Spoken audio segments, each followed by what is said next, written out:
Okay, we have cameras? Thank you.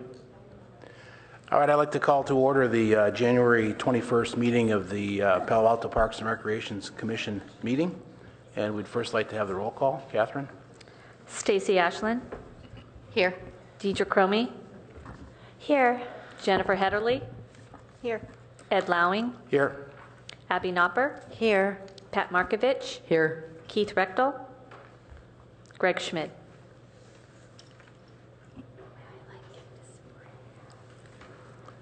Okay, are there any agenda changes, requests, or deletions? All right, then the next item of business is oral communications. Anyone that can speak on any subject, they just need to fill out a speaker card and hand it to Catherine, who will give it to me. I do have 3 speaker cards already. Chair Lowing, I'm not sure if this is the right spot, but we talked earlier about the executive director of the San Francisco Creek Joint Powers Authority, Len Matterman. He asked him to come if he could join us this evening because we got some letters today from the about the golf course project and the levee project with respect to environmental permits, specifically for the levee project. He can be here, Len Matterman can be here from 7:45 to 8:15. So depending on where we are on the agenda, I'd like to give him the opportunity to say a few words while he's here. Okay? I think that's fine. Should we move something up ahead of that? Or just break in? No, we'll just break in. And so I do have 3 or 4 speaker cards, but I just wanted to mention if anybody else wanted to put out one.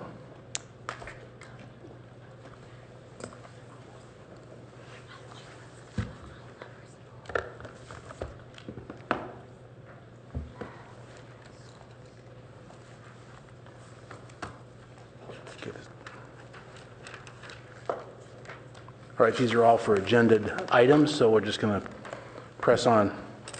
We'd like to take a look at and approve the draft minutes of the December 10th, 13 meeting. Verbatim minutes of 44 pages. They were very intense, great reading. Comments in terms of changes or corrections? Yep, Commissioner Hedderly. Page 23, line 932. The sentence starting the line above says it was really the increased intensity that they were looking for should be deleted and replaced with concerned about. Then on line 950. 932. At the end of the line it says showed such good sports, it should be support. Sorry, can you repeat that? Yep, line 950, 50. The end of the line, it says sports. Third word from the end should be support. And then on page 29, line 195, Chair Lowing says, okay, Abby's 1, we need at least 2. And then it says, okay, that feedback will go with you. I think before the okay, there was Commissioner Markovich had volunteered to join that ad hoc. So we're missing a... This is 195? This is on page 29, line 195.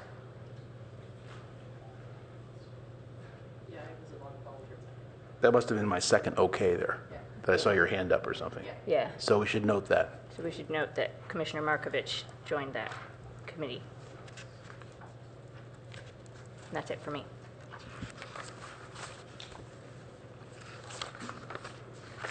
Others?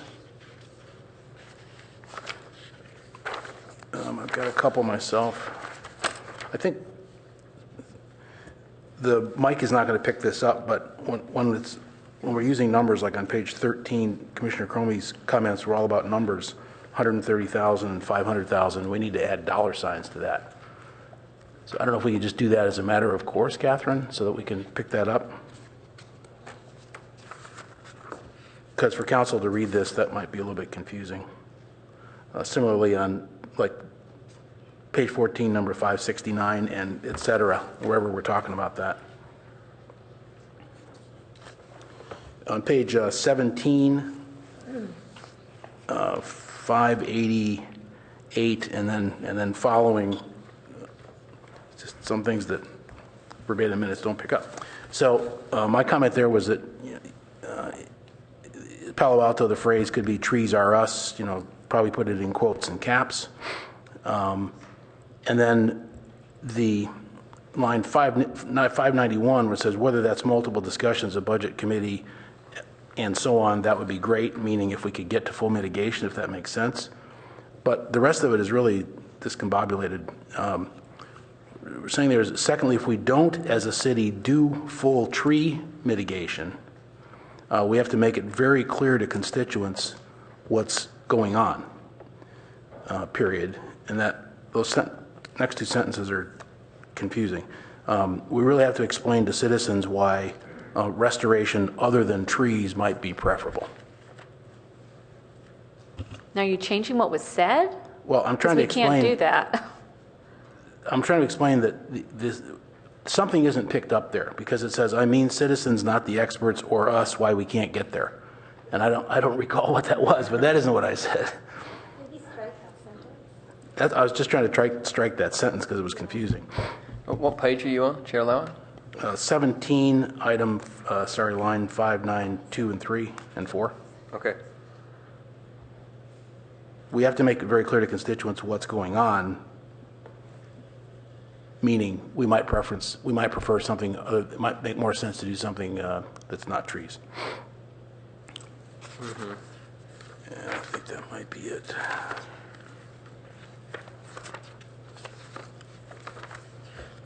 I was just going to say, in this case, when there's a sentence that we can't reconstruct the meaning of, I do feel comfortable striking it. If you did we agree to that?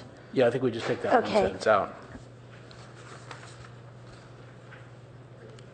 It just didn't pick up the words, so that's all mine. Anyone else?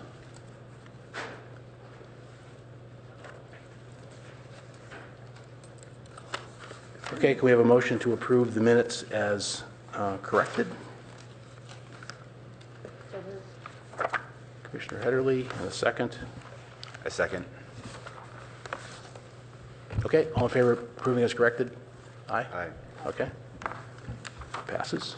All right, the next item of business, which is agenda item number 2, is the selection of chair and vice chair for 2014. Speaker card.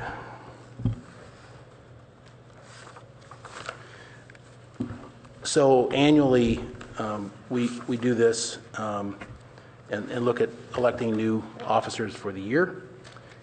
This year is a little bit different because our term was extended by 10 months, but there's no reason to change out of the calendar year for election of officers for the year. So it's sort of traditional that the chair read the chairperson's role and what they do so that we know what we're electing this person to do. The manual has 12 points, the first 11 of which are basically running this meeting in an organized way so that everyone's heard, so that it's gets done before midnight. It doesn't really say that, but that's what it kind of means there. And a number of things along those lines. The 12th one mentions that the chair or his designee is the media's point of contact for information regarding commission activities. But what this doesn't mention, and I would like to elaborate on for about a minute, is it doesn't elaborate on all of the, what do you want to call it, behind the scenes interaction with city staff and coordination with city staff, which is frankly a privilege with the quality that we have. But this is not just preparation of an agenda. This is really what I would call a constant interaction with staff, whether that's in this case Rob or Greg or sometimes our park liaison, which is now Councilmember Schmidt, occasionally the mayor. And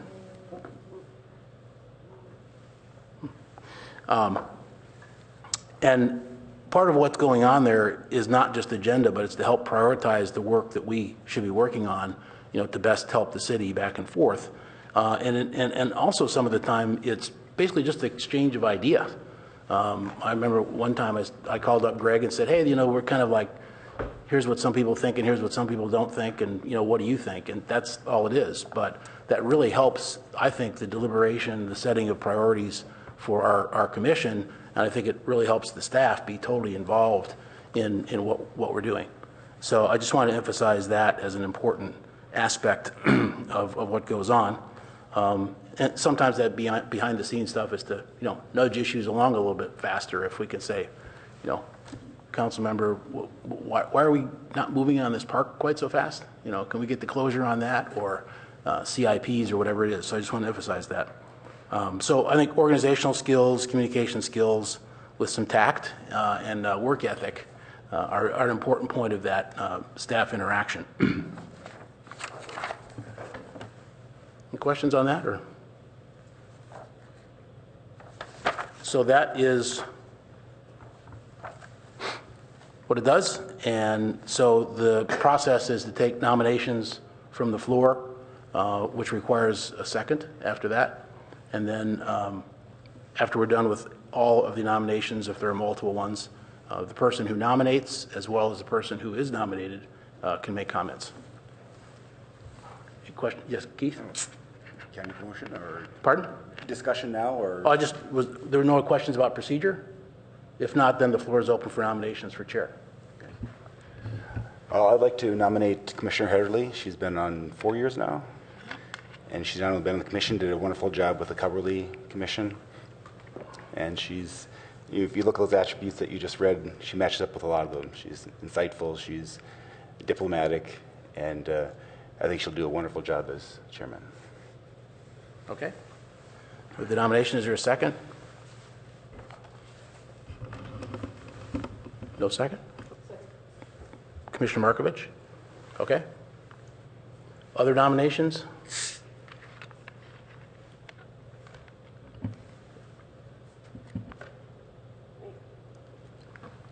Other nominations for chair? No further nominations for chair? Can I nominate, well, how does this, so if I nominate a different person, then we just, Then we would vote. Okay. So I nominate, well, okay, so here's another question. I don't know who wants this job because we're not allowed to talk to each other, really. So,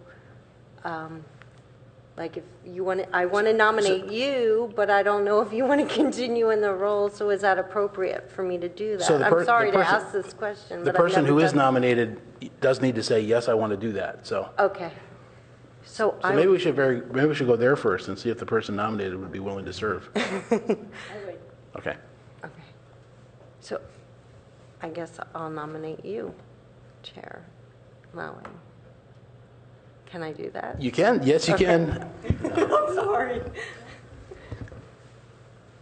Seeing no second. That solves that problem. So let me answer that question directly. Just been a blast doing this for 2 years. I've just loved it. I think it's time to, you know, Great. maybe try somebody else, and I have no problem voting for the person that's been nominated. So, but thank you. Okay. If without any other nominations, then there is a ballot in front of you,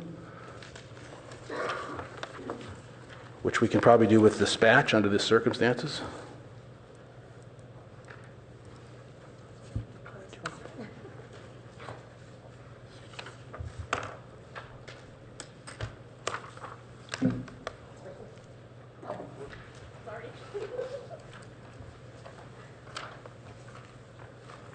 Suspense is killing me.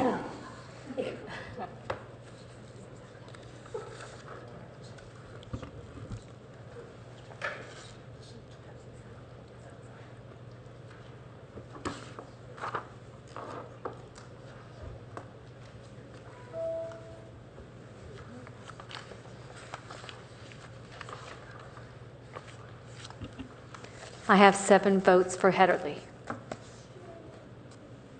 Okay, great. Thank you. Thank you. Take it away. Take over? You got to take over. Okay. Do we need to move around? Probably not. We have to. No. Oh, I guess. Keep the gavel. Okay, so I guess we do same process for vice chair.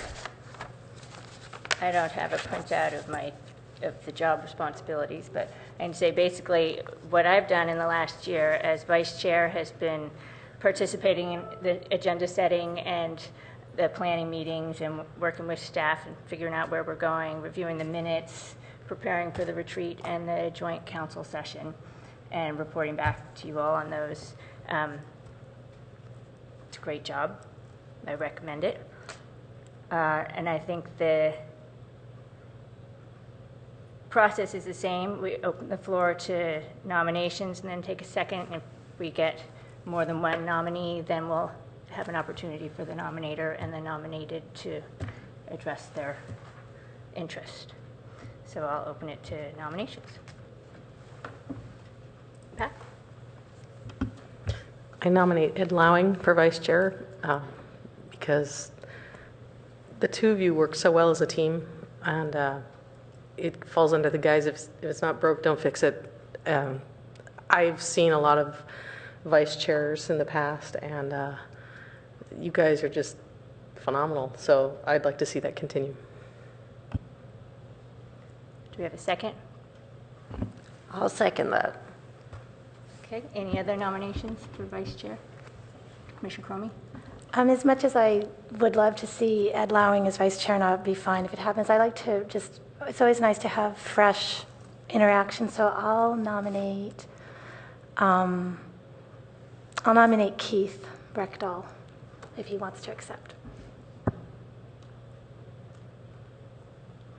we have a second? I'll second. I failed to ask either one of you if you would accept the nomination. Yeah, I would. I won't make comments right now since there's another nominee, but I think it makes a lot of sense.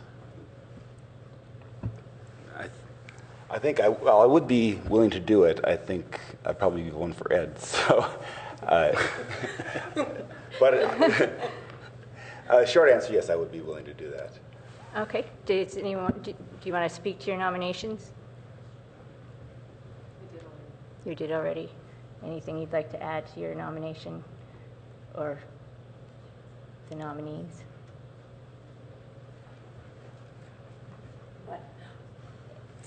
No. Any other comments about the nominees? Any other nominations? I think it's really been exciting every time I've been on the commission a long time, and I think it's every time we've put people in these positions, they've done a great job. I know it's always lovely to have people continue because they're in a groove, but I think it's nice for an organization to shake things up a little bit, so that's why I've nominated Keith. I think he's very conscientious, as we all are, so, but he's, I think he'd do a great job and he'd grow in the position. I think part of being on this commission is getting those kinds of leadership experiences, so I'd like to see more of it. That's basically why I'm nominating him. Do you want to speak? Yeah, sure. Yeah, so while I appreciated Abby's support for chair again, and I do like that job, I think there is, an argument for, some change. That chair is a different chair than the vice chair in terms of the kind of the responsibility and so on. But I think one of the things that would be advantageous is for a new chair to have sort of a consigliere, and I think that can be done if I'm vice. And I think in terms of delegation of tasks and some of this behind the scenes stuff where I've enjoyed it, and if they've been effective, I will just be able to take whatever is delegated from the new chair that she thinks that maybe I should handle, and I would go do that. So the skill set's the same, and I guess you couldn't find a more experienced vice chair. So I know what to do if you're absent. For sure. Yeah, I think it'd be a great match, and I do note and appreciate your comments there. And I don't, strive for higher office, but I would be happy to accept your election for this lower office. So, Any other comments? I'd just like to say I think either one of you would do a really phenomenal job. I have a slight leaning towards having Ed continue, just in the interests of ease for me, since we've kind of figured out how things work together, and it gives me a little bit of a crutch as I try to figure out what I'm doing here. But I think that Keith, you would also do a fabulous job. So I'd vote for both of you if I could. I'll take the first 6 months. You'd have co. Yeah. All right, so I guess we should take a vote. The ballots are in front of you.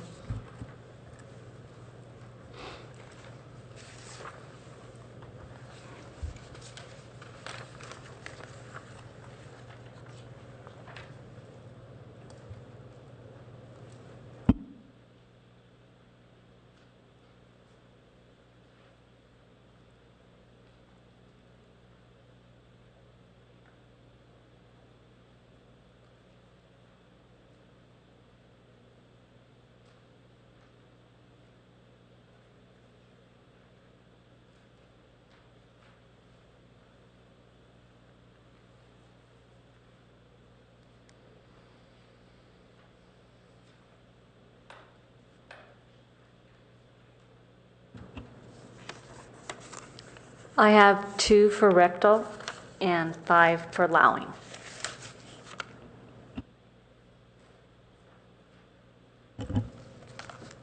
Okay. Our next order of business is item number 3, staff recommendation on the tree mitigation plan for the golf course and Baylands Athletic Center expansion project. This is an action item. And I see a bunch of comments here, but I don't. Here, we've got one speaker card for this item, Eileen McLaughlin, and one more coming.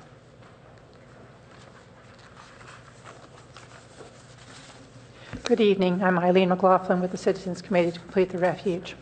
And I just wanted to, I haven't been participating in a committee. I know you've had a committee working with them with this and preparing this, and I'm very glad about that.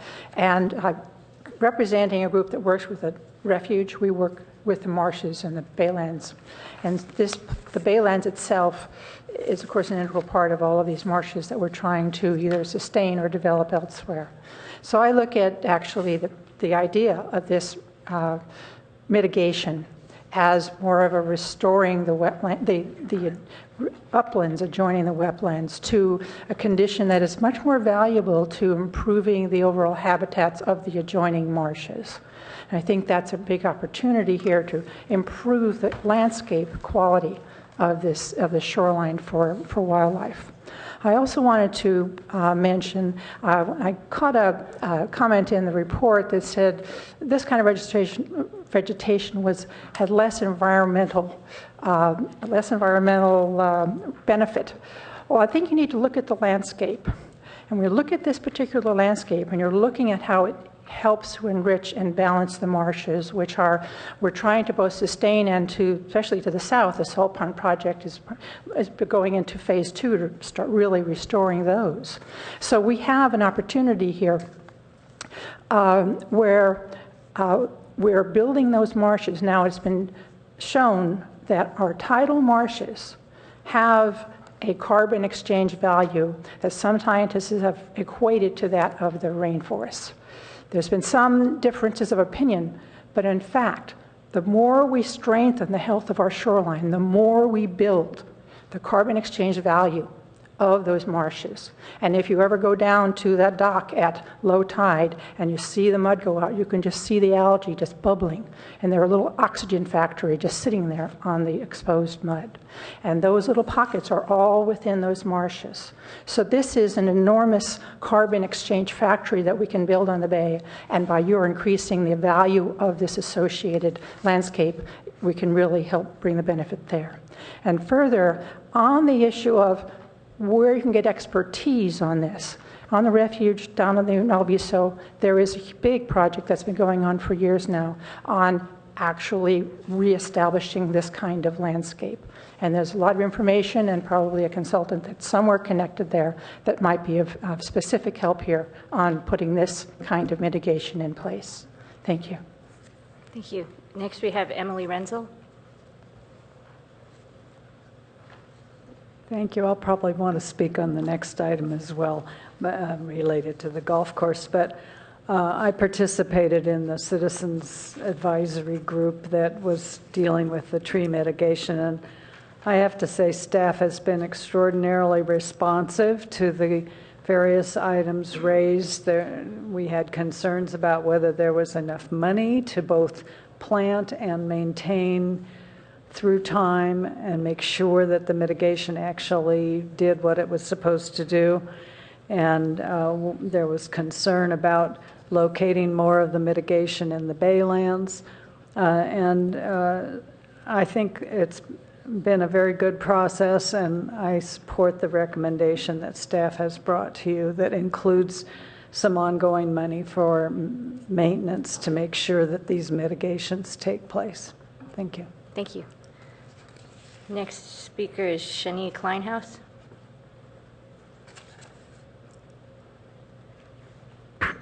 Good evening, Shani Kleinhaus with Santa Clara Valley Audubon Society. I plan to go and get dressed before I get here, but the traffic is, I made it just now and it took me so long to get here just from Sunnyvale, so sorry. I live in Palo Alto, but I didn't have time to stop at home. Audubon has been trying to figure out how do you measure the value of birds. And I think that came throughout the process that we went through in considering the mitigation that were proposed initially, which was let's plant this many trees for each one that is removed, and later was how do you measure ecosystem services, and later other things.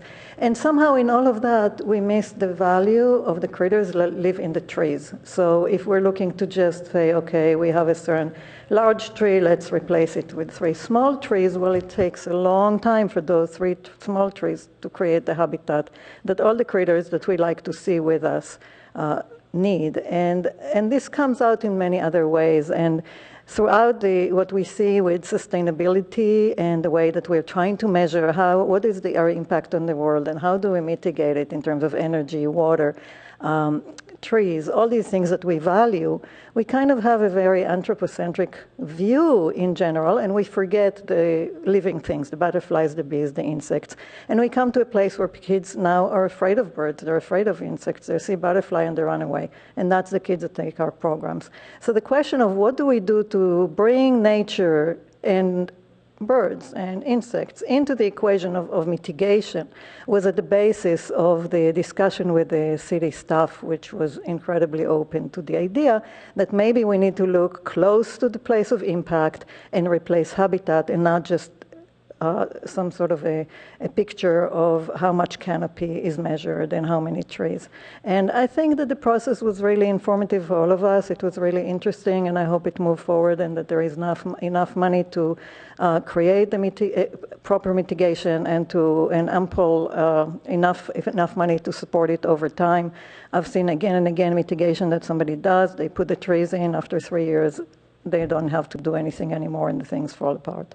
So please do all you can, and thank you very much, and thanks staff as well. Thank you. Rob, did you have a...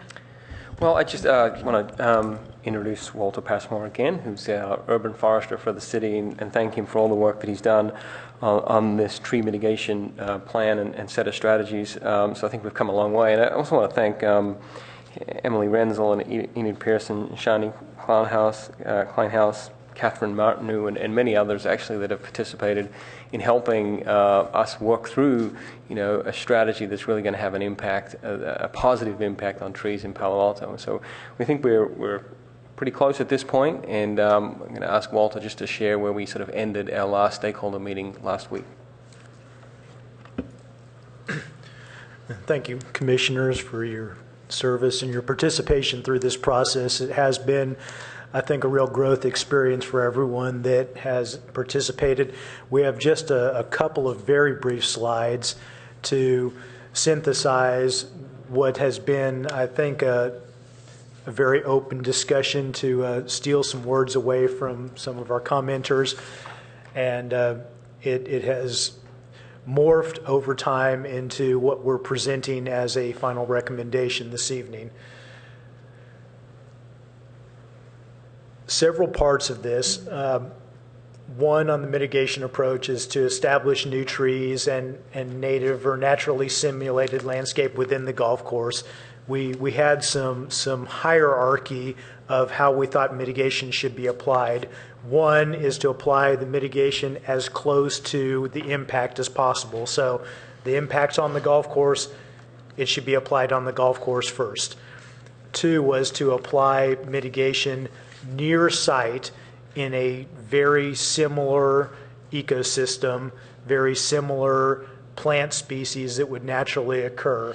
And that's where we have dedicated the bulk of the funding that we're recommending for the mitigation, is to restore or substantially improve native bayland spaces near the golf course. Our original estimates were that this process could cost as much as $200,000 an acre. After further discussions and fine-tuning what we feel like a reasonable approach is with participating partners, we feel like it's more realistic that the cost is going to be somewhere around $100,000 an acre. So the mitigation that we're proposing should restore close to 2 acres of baylands habitat. The exact costs have yet to be determined, but that 2 acres of baylands habitat is in addition to approach item number 3, which is to protect trees that are naturally established seedlings at the Arrastradero Preserve. That's a much lower cost item, but by protecting those trees, we allow them to mature instead of being browsed by deer or other animals that may decrease the likelihood that they would ever mature to a full-size tree. These are naturally occurring seedlings that are already there, so obviously they're native to the preserve. So in all, we are removing 538 trees from the golf course proper. There's another 83 for the athletic center, total of 621 trees. The mitigation approach that we are recommending is broken into 2 parts. The total result is expected to be $500,000 over a 20-year investment period. This does not include 300 new trees that are being planted on the golf course. So the mitigation amount is above and beyond new tree planting. There are also about 50 acres of rough area within the golf course that are going to be restored into that native or naturalized habitat. So these are things occurring in the golf course, not included in the $500,000. The $500,000 does include about $200,000 in one-time inception cost. So that'll be upfront cost to restore 1 to 2 acres of baylands habitat. It will also protect the 500 naturally occurring seedlings so that those will mature into full-size trees one day.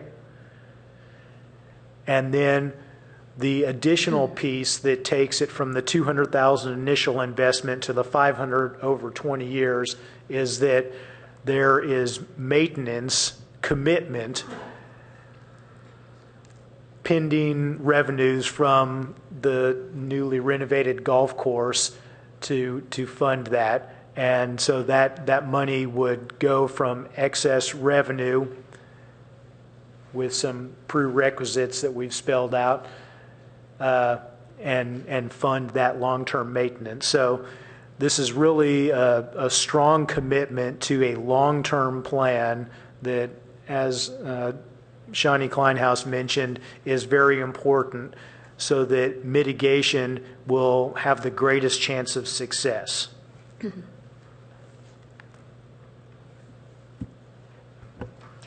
Thank you. Did you have something to add? Oh. So we had an ad hoc committee, did some work on this as well. Do you all have a reaction to the presentation? Are you ready for me to present on our ad hoc committee? Any questions for Walter before we do that? Yeah. One question on the first slide, wasn't clear on what it means by naturally simulated in number 1. Is that natural or is that simulated? I'm not sure. So there is obviously some debate on what is considered completely natural and what period of time we use would equate to how closely we simulate that naturally occurring environment. Obviously, there's been a lot of change in the Baylands over the last 300 years. Particularly in the last 100 years, there's been some fairly significant or dramatic changes. So that's why we chose some fairly broad terms, is that we're trying to simulate closely what we think would have occurred there perhaps 100 years before any dramatic impacts occurred. Thank you. Other questions? Yes. On the second slide, you now have listed 1 to 2 acres of Baylands restoration. I thought the proposal was actually for 2 acres. Yeah, it is for 2. I wasn't sure, so I had 1 to 2, and I confirmed with Walter. I thought it was 2 as well, so it is 2.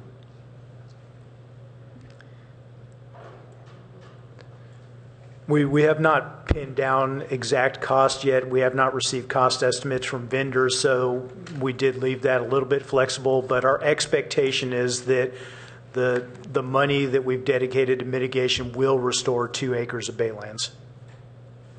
Okay. Other questions? Commissioner Richter? This is both for the ad hoc and also for Walter. Did we consider planting trees in parks? Was that throwing out early, or was that? What we decided on priorities were to try to first, priority is to do the mitigation on site. If that's not possible, to do it as close as possible to the site. And so because we have a large need in the habitat close by, we moved on to that priority. And the third priority is anywhere else. But we didn't feel that we needed. Well, we did get to the third priority in terms of us targeting a Rostadero preserve. So we wanted to target natural environment areas. This is just for the animals to try and keep their ecosystem as unaffected as possible. Right, and especially what we're mitigating against. So we're mitigating against loss of habitat on the golf course and loss of canopy, both things. And so we have a focus on the habitat. So when we're looking at the first 2 areas, either on-site or nearby, the sites that we're selecting, are we looking at them and saying, oh, that's a great place for a tree, or, well, I guess that will do? I mean, how enthusiastic are we? Are we putting a square peg into a round hole, or are we finding good spots for trees? I think if I can give the presentation from the ad hoc committee, you'll have really good questions to ask. So I think we should give that background. Okay. I'm going to pass this out, Deirdre.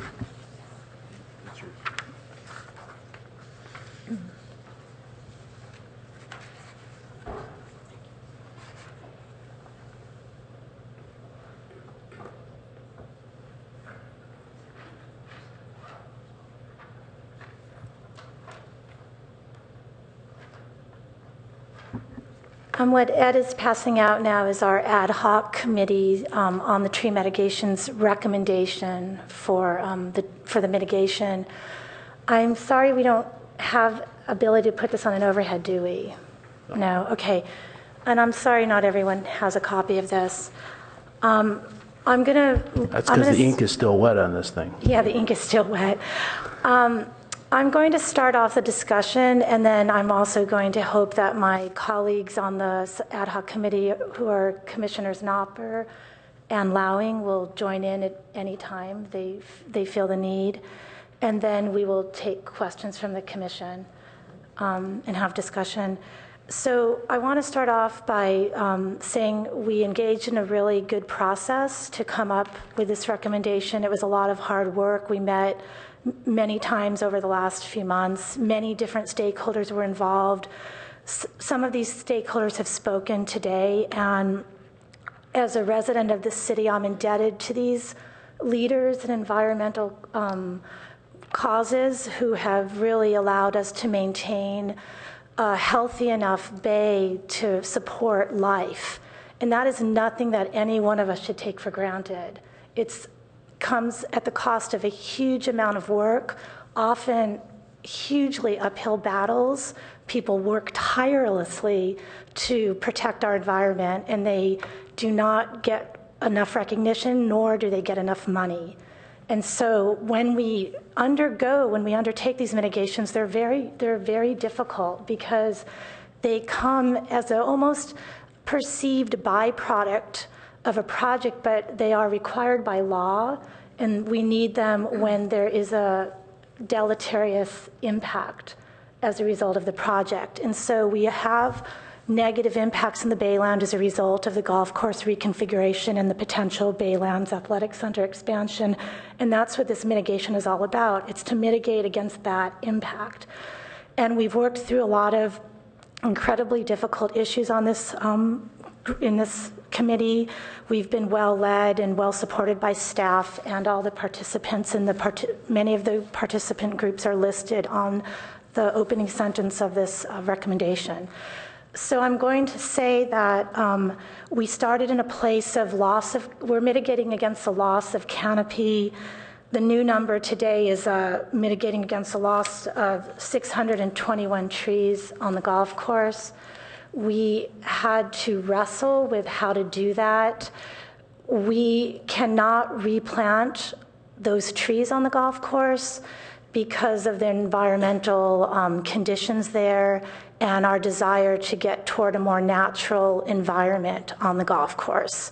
And it will be one of the significant features of the golf course once it's done, is that it is approaching a more natural habitat for that area.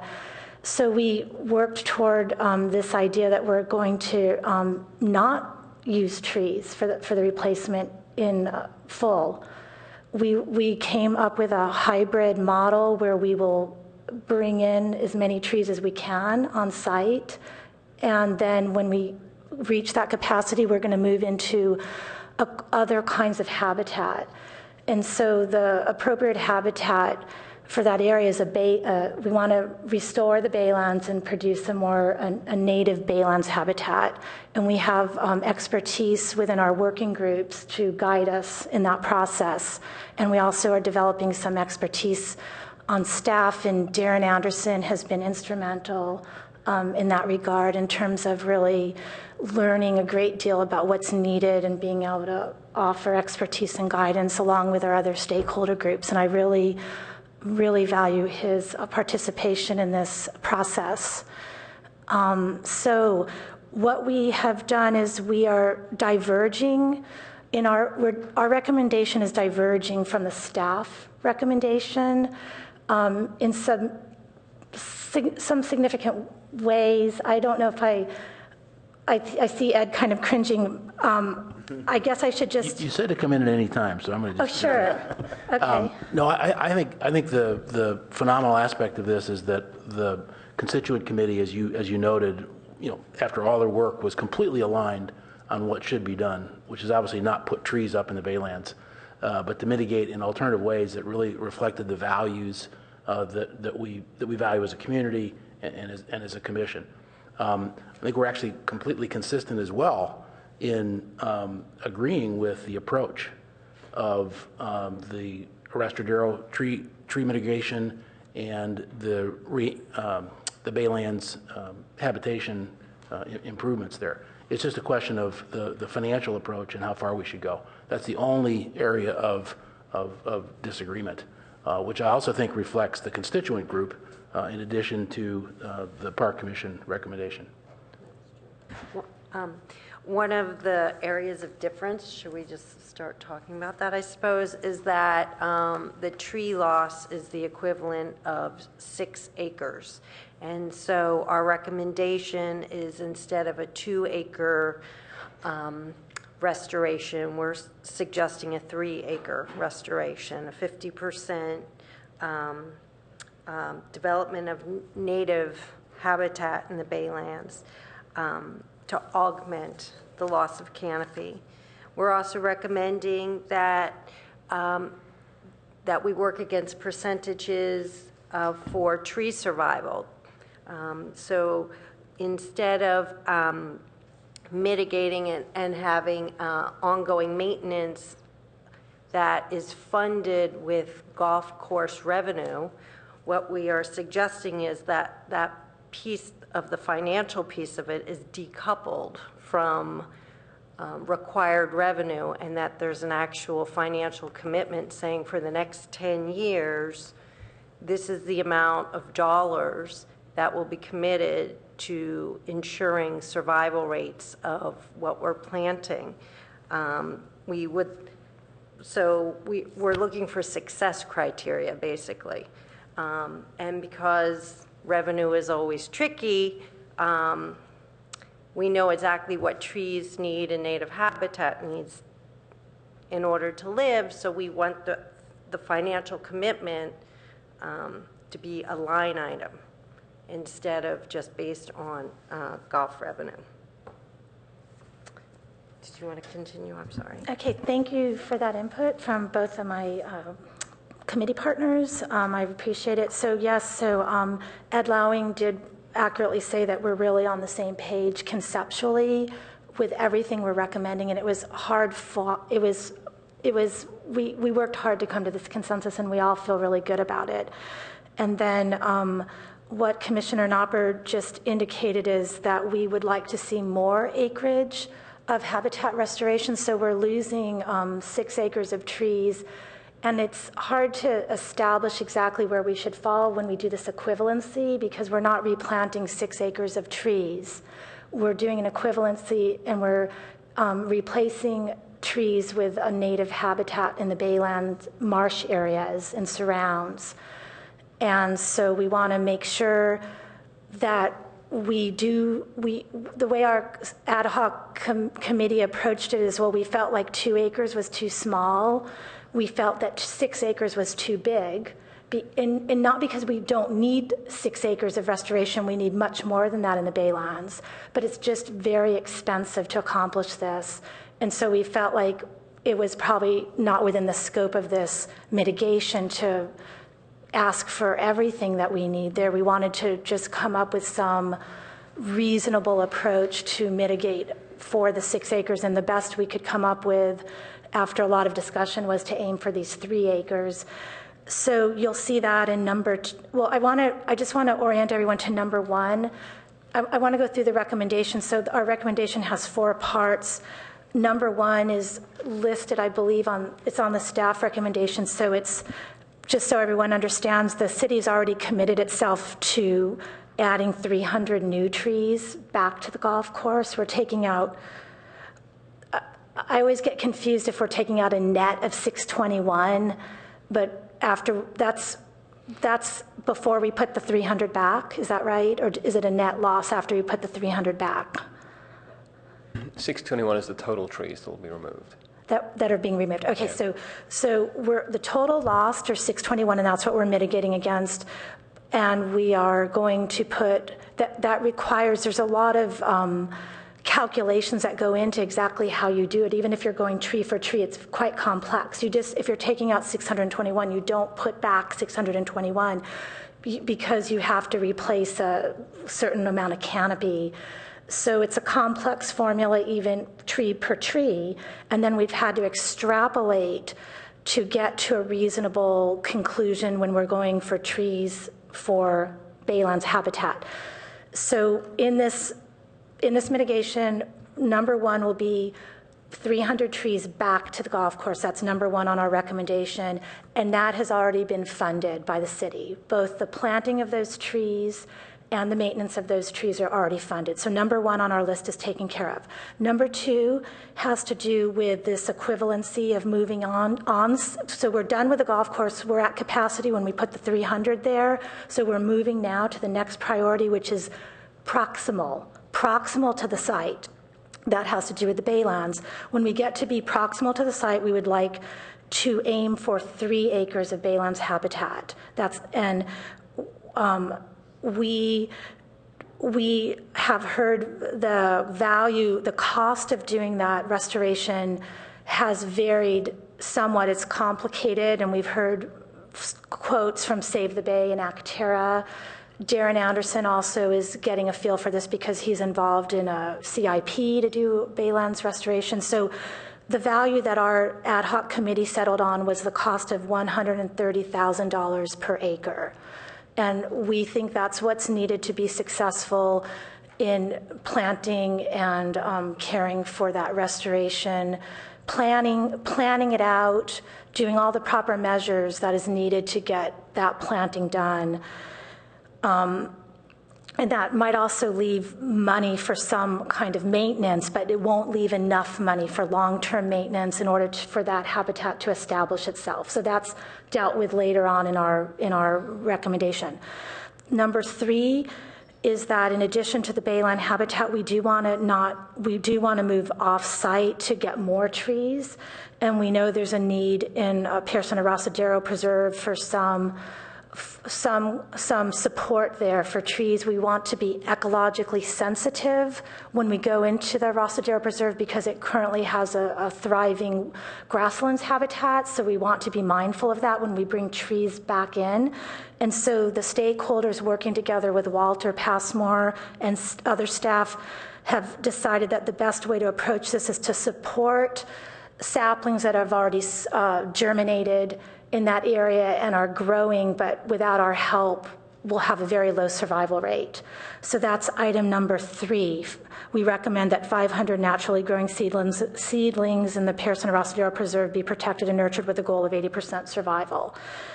Number 4 has to do with the maintenance, and here is where we are, as Commissioner Knopper said, we would like to decouple the commitment and accountability to the maintenance of this mitigation from the financial picture of the golf course. We all hope the golf course does really well financially. A lot of effort's been put in to make that a very successful golf course, but we just felt that the mitigation funding for maintenance, the funding for the maintenance needs to stand on its own.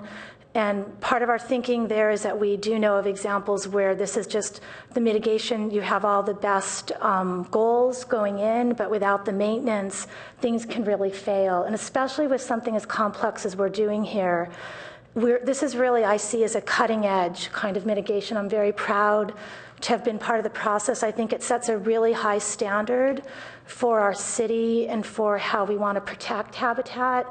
And it does cost money to do that. And one of the things that's often missing in mitigations are this commitment to the maintenance. And I think with that, we're ready. I'd like to let either my colleagues on the ad hoc committee just have the first say if there's anything I missed and then open it up. The only comment that I want to make is on these last couple of numbers here. You do the best you can, and we hope we got the numbers right on the golf course, because that means it's going to be, quite good, and we're going to, as these trees finally grow up, we're going to have a show place, but that's going to take a while. So there's only so much you can do to make, the business model work. I mean, you can't raise the fees to $100 if you need to do that to make even, to break even. And so that's market demand. So that's completely unpredictable. What's not unpredictable is that, trees need water and maintenance. So that's why we suggest that we need to decouple that for the first 10 years and just have a maintenance budget for that, as opposed to have it be dependent on, how the golf course happens to perform, because a lot of the stuff that's going on, i.e. the Arastradero trees, at that point doesn't have anything to do with the golf course. And then the second point is that the city estimate, and this, we know this needs to be fine-tuned, is about 20,000 per year for the kinds of maintenance that has to be done. And you can multiply that times 10 years or 20 years and come up with a pretty scary number. But it's $20,000 a year to maintain a park resource that we've all invested in, and the golf one happens to be $8.5 million. So at the least, you would do a net present value of that, but it's a fairly small number, and to assign that categorically on an accounting basis all to mitigation just doesn't seem like the right way to do that assignment. The only other thing I want to add is it's been a great process. Everybody involved, Walter indefatigable on it. Everybody that's been involved in it has just given it great efforts. Great Palo Alto process. Questions? About either? Yeah, I have a question. First, I wanted to say to all three of you that this is a really incredible set of recommendations. I think it's really well thought out, and I appreciate that you did that. The only question of clarification that I had is regarding the 500 naturally growing seedlings at the Arrestradero Preserve. Over what time period do we expect that many seedlings to be naturally growing? The seedlings are already present on the preserve, and it would be a 2-year implementation period to protect all of those. Thank you. Commissioner Markovich? In your presentation, it's 500 live oak. Is that still the case with your presentation? It didn't specify what the seedlings were. Are they live oak, or are they a different type of tree? I can answer that as well. It's actually a mix of native oaks. There are quite a few live oaks. That's actually the most predominant species, but there's also a very good representation of valley oak, blue oak, and a couple of other native species that we think would be prime candidates to protect. Okay. I had another question, and that was in point number 4. In point number 4, you say where you don't want the money to come from, but there's no recommendation on where the money's going to come from. Are there any thoughts on that? Yeah, there are a number of creative models that were actually even thrown out at the constituents meeting. So we intentionally don't specify that, but it would be basically somehow in the city budget, as opposed to bond measure or charging the golfers more or something like that. That's for that 20,000. This is for $20,000 a year? Yeah. Did you consider park improvement fees?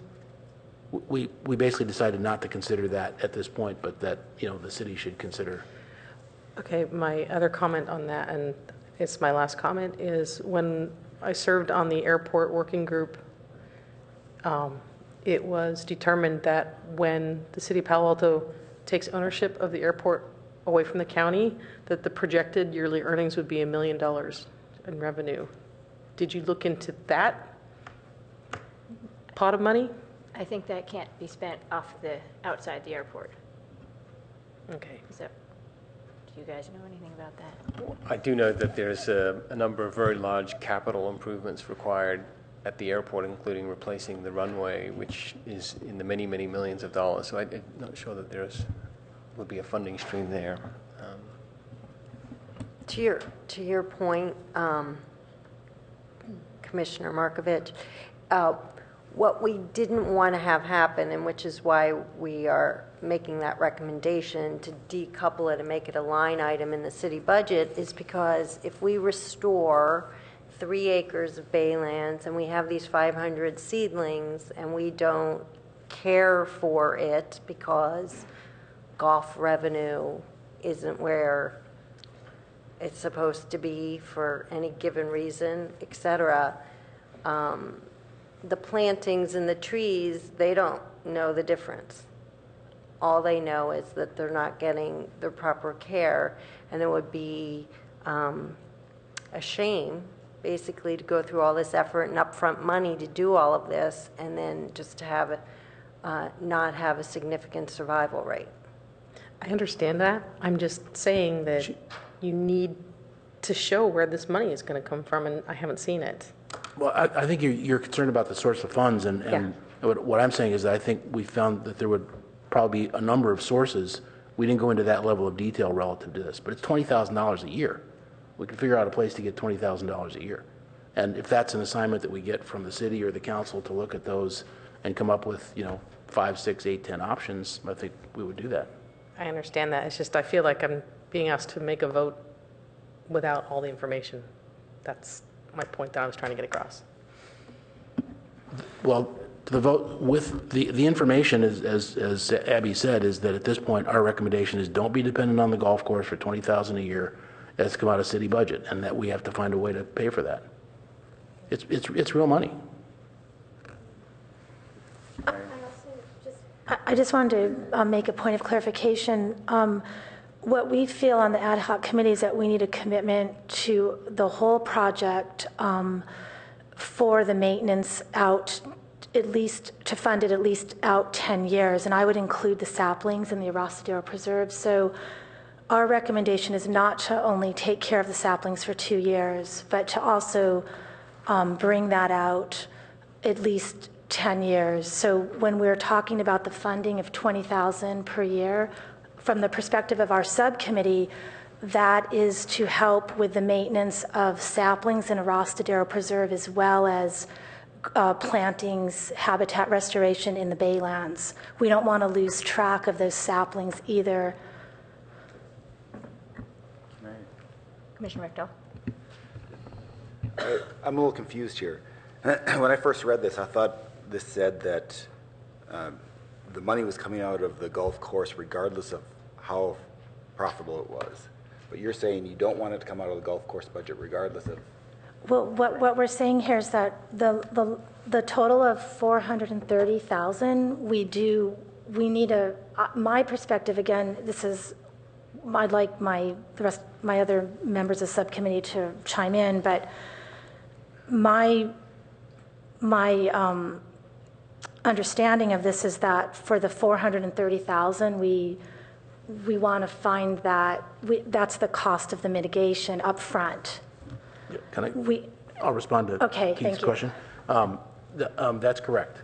What we're saying is that that's the one point of contrast to one of the 2 points of contrast to the city proposal, which is that is dependent on the golf course performing.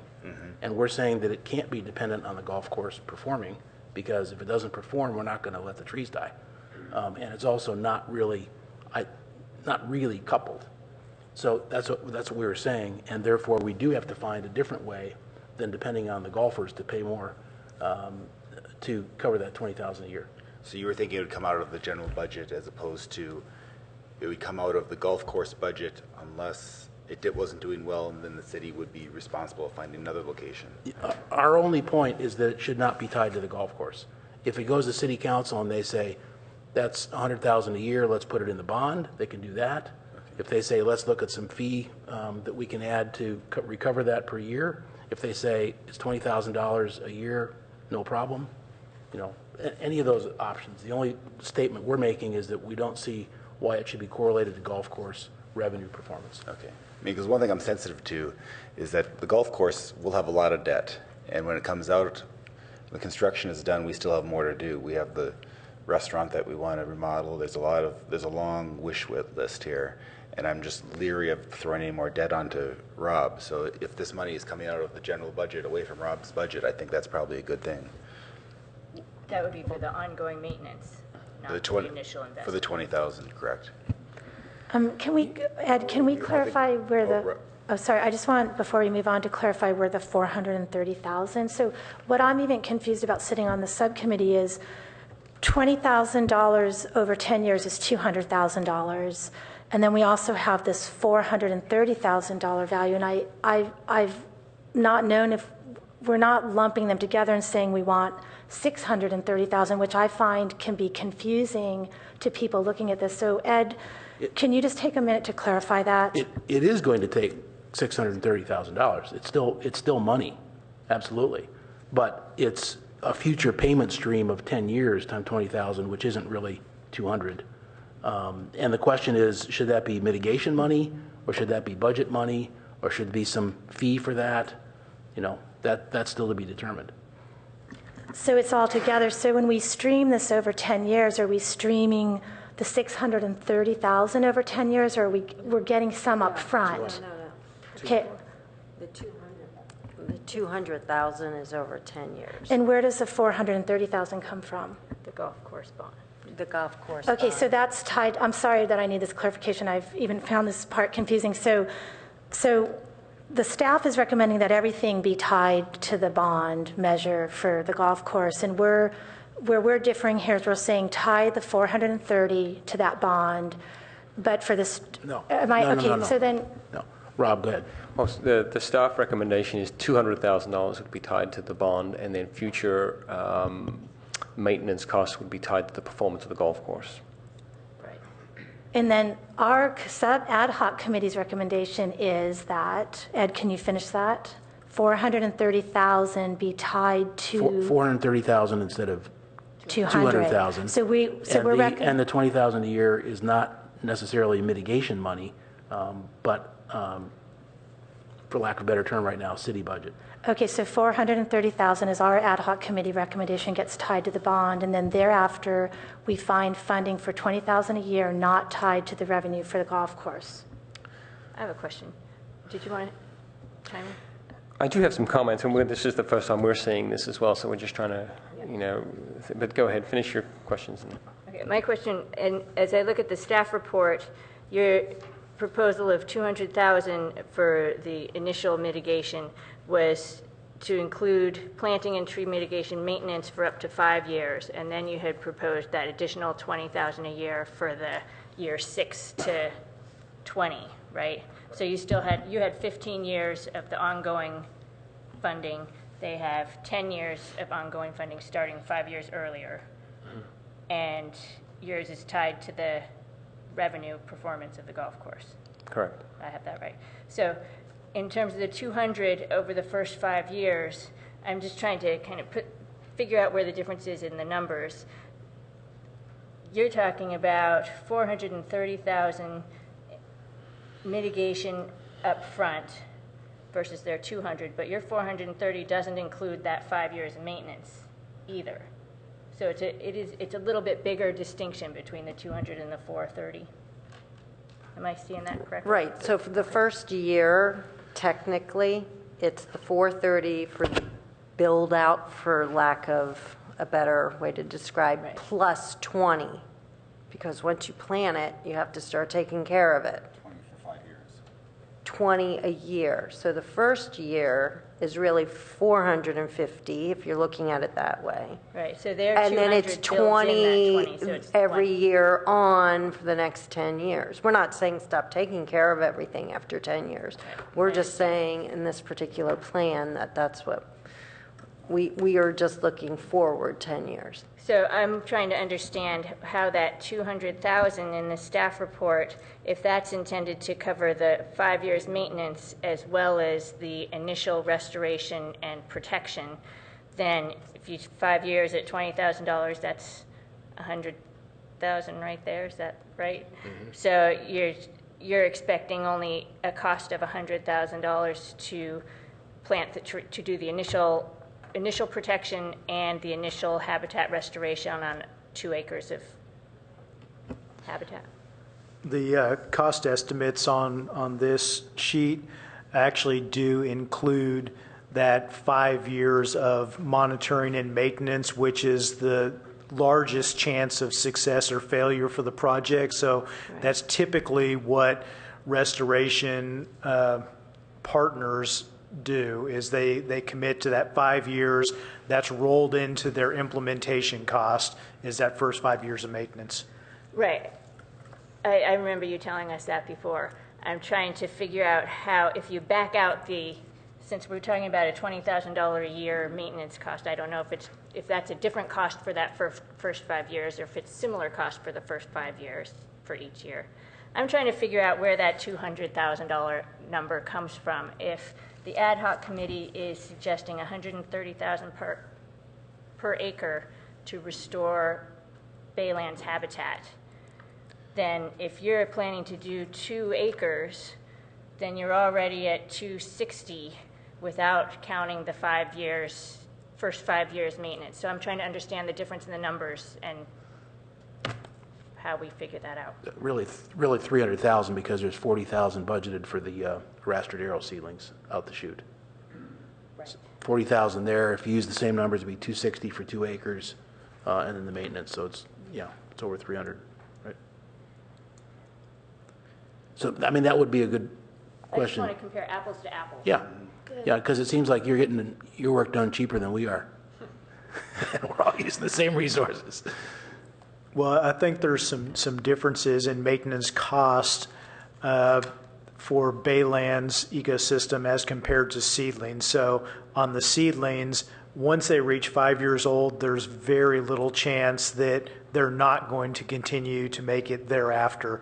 So the maintenance cost is very low for the seedlings on the Rastradero Preserve, whereas the maintenance of the Baylands, there's a lot more of a flexible estimate as to what is actually going to occur there.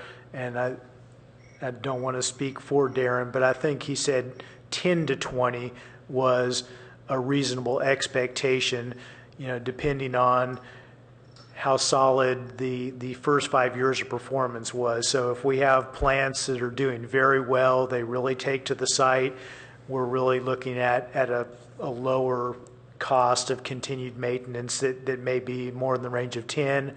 Whereas if we have a really difficult time, a lot of invasive plants coming in that have to be hand weeded, after that 5-year implementation phase, then the estimate may be as high as 20. But there's a lot of flex, and going back to my previous statement, we have not received any really tangible, detailed cost estimates. So we're basing this on partners' experience, such as experience from Save the Bay, and that organization has done a lot of restoration. So, they're basing it on what their past costs have been, but that doesn't necessarily mean ours are going to be the same. Right, but it's not adding up right now, Chair Hetterly, because basically we used the Save the Bay number that we heard in the last committee meeting just as a placeholder, and we all understand that this is going to move around a little bit, but we used 130. But basically, if you take the 40,000 for Rastradero that you've budgeted out of the 200, you're spending 160 to get 2 acres, and we're saying it's going to cost 260 to get 2 acres. So we're using a number that's an order of magnitude higher, so this delta is really not as big. So we ought to at least be using the same numbers for the Baylands restoration. Right. The 2 acre restoration estimate was also based on proximity to Bixby Park, which allows us to possibly use heavy equipment, staff, have access to water. Those all reduce the cost from this 130,000 to a lower number, and that's why we felt that 2 acres was a reasonable target. Even though the cost per acre is less than the 130, we felt like those factors would lower the overall cost from 130 to maybe around 80. Wouldn't we put the 3rd acre right next to it, though, and get the same efficiencies? Absolutely. Yeah, so I think we would probably, the ad hoc committee would probably move our number down then to more like, what did we just say? 80? 80 an acre. 80 an acre, right. So it'd be Yeah, 240. But we have the speaker here. Well, yeah, if we could just take a short interlude. We do have Len Matterman here, the Executive Director of the San Francisco Creek Joint Powers Authority, and do want to give him the opportunity to say a few words about his project and related to the environmental permits that he's trying to get to start his project. Thanks, Rob. I was asked to come here a few hours ago, and unfortunately I have another commitment that I need to leave for, which is why Rob kind of broke in on that conversation. I'll say a couple words, and then I'd be glad to answer any questions anybody has. So I just want to highlight a few points that we have a project between the Bay and Highway 101. We call it the Beta 101 project, and I'm not sure how familiar you are with it, but it's been in the planning and design and EIR stage for several years. We've certified the EIR on this project. This project, as you may know, protects Palo Alto recreational facilities and businesses and East Palo Alto residents between Highway 101 and the Bay. It's an area that flooded in December 2012, if you're not aware, on the East Palo Alto side, and there's a real life safety risk.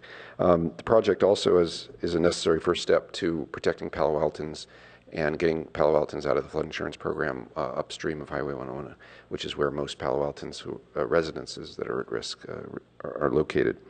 The project impacts 3 golf holes directly and a few more indirectly, which is why we agreed to a mitigation payment with the City of Palo Alto for that direct and indirect impact.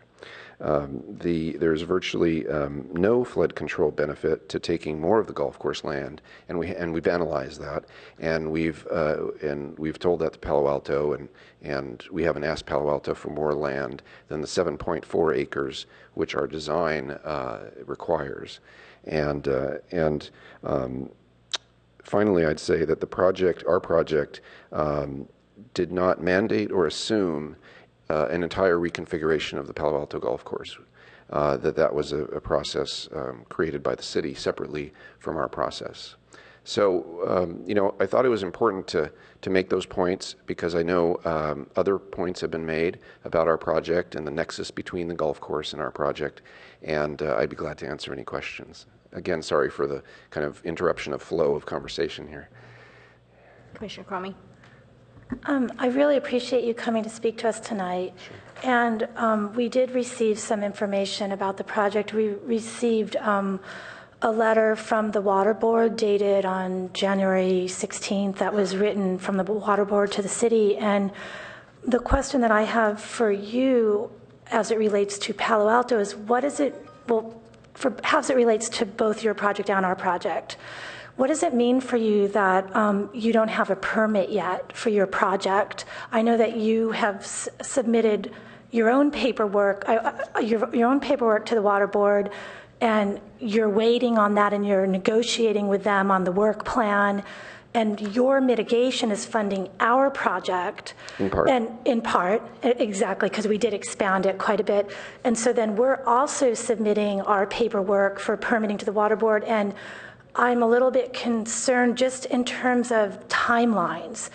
So I know there are many levels of concern. I know you want to get your project right, and you are working hard on that, and I'm sure you're negotiating with the Water Board. But what I see is I'm beginning to I want to drill down to whether us getting our permit is contingent on you getting your permit, and how that affects the timeline of this project. Yeah, so thank you for that question, and certainly we applied to the Water Board last spring, so it was about 9 months ago, for the permit, and there's been a lot of back and forth, requests for information that we've provided, and further requests. And in terms of our permit process, we have recently made some changes to our design to address concerns about fish and wildlife impacts and water quality impacts to the Faber Tract north of the creek, which is land, as you may know, it's part of the Don Edwards Refuge, and it's owned by the City of Palo Alto. And so we continue in the dialogue with the Water Board and the other federal and state agencies that we need regulatory permits from. I can't really speak to the Palo Alto strategy on the golf course permit. We apply for a permit on our project. Palo Alto has submitted materials to the Water Board as well on the golf course project. And as far as I'm concerned, those projects are adjacent to each other. Palo Alto's golf course configuration project was inspired by the fact that the creek is moving into the golf course on some level. But those are separate permits, applications for separate projects. And I know that we're going to be having conversations with the leadership of the Water Board in less than 2 weeks. And certainly that exact issue will be part of the conversation. And that conversation includes the senior leadership from the City of Palo Alto. Yeah. Thank you. Sure. Yeah. Any other questions? Commissioner Brechtel? I have a question about schedule risk. How does your schedule risk affect the golf course design or construction? not sure if that's a question for you or for Rob. I mean, these projects are happening simultaneously. And whenever you have two projects happen simultaneously, if one has a problem, the other may have an unplanned problem. And I'm just worried about that. We would like nothing better for the golf course reconfiguration to be done irrespective of our work. The golf course reconfiguration assumes that the 7.4 acres of Palo Alto property is now either part of an expanded creek bed or part of a new levee, a larger, more significant certified levee. If the golf course, so what I'm trying to say is it's in both of our interests to decouple anything related to the schedule. Now, certainly if you have two major construction projects happening at the same time with different contractors, there's going to be some coordination issues, and I'm sure there will be times over the life of both construction projects that that people will kind of get in each other's way. That's not to be avoided. But if the golf course is ready to go, it should go, and our project would be the same or better off when the golf course project is done in terms of the golf course activities outside of our project footprint be completed. Rob may want to add something to that. I would just, it's a good question about the risk of the schedule. That's what we're all concerned about, particularly the JPA and the work they're doing. They're trying to protect lives and property. They want to get that levee built, and they've been working on it for a long time. So they want to make that happen. On the golf course side, there's concern that, on the money of the golf course, in terms of recovering costs, we're losing money every month if we don't get started. So we need to get going. But more importantly, we want the golf course to get constructed so we can essentially get out of the way so the new levee can be built, so that our East Palo Alto neighbors and so on are not at risk as they are now. So what is happening first? I was under the impression that the levee's being constructed first and then the golf course is being... Not necessarily. We did think that for a long time, but the golf course project has caught up at this point. We're at 100% design, and we're ready to get our own permits to start the project. So we may end up moving ahead of the JPA project, which is fine, and it works fine for the levee project. But won't that affect some of the holes will be affected by the JPA construction, won't they? Not necessarily, no. When the new golf course is built, we essentially vacate the 7.5 acres that they need to build, to build their levee. The work, if I could just finish up on that one point, the work that we've done to date is preliminary work related to utilities, and of course Palo Alto has started to stockpile soil for the levees, and so that kind of work can continue, again, irrespective of the activities related to the golf course project, and there's no reason to think that project, the golf course project, has to wait for our project to hit some sort of milestone or vice versa. Yeah, the other point I would make is that the levee project in some ways is a lot more complicated because they're working inside the channel and they can only work within that area certain months of the year. It's likely to take, Len can answer this better, but at least 2 years to complete that levee project. We're hoping to get the golf course rebuilt in just over a year. So, if our expectation at this point is that the golf course would be rebuilt before the levees are completely done. So I'm happy to hear that you say there's no flood control benefit to taking more of the golf course space. So these letters that we saw today suggest that there may be some benefit to maintaining flexibility to reconfigure the land bank over there, whatever, in response to whatever revisions you all might need to make to your plan. Do you see that as a possibility, or you feel very confident that anything we do, that doing the golf course now is not going to impact your ability to complete your project? Well, certainly we need the permits to proceed with most of the construction. As I said, we're doing other construction activities kind of preliminary without the permits, and that's fine. But to do the kind of major construction activities like building levees, we'll need permits. What I said was there's virtually no impact. So what I meant by that is by moving the levee out more into the golf course, our analysis from our consultants, our hydraulic analysis, says that it would lower the water surface elevation, which is really a key issue here, is water surface elevation relative to the height of the levees or flood walls. It would lower the water surface elevation by a few inches. And to us, that's an immeasurable benefit, let's just say a couple inches. So yes, I don't foresee us moving into the golf course with much greater, further than we are, if the situation is as it is, which is there's virtually no benefit with a much greater cost.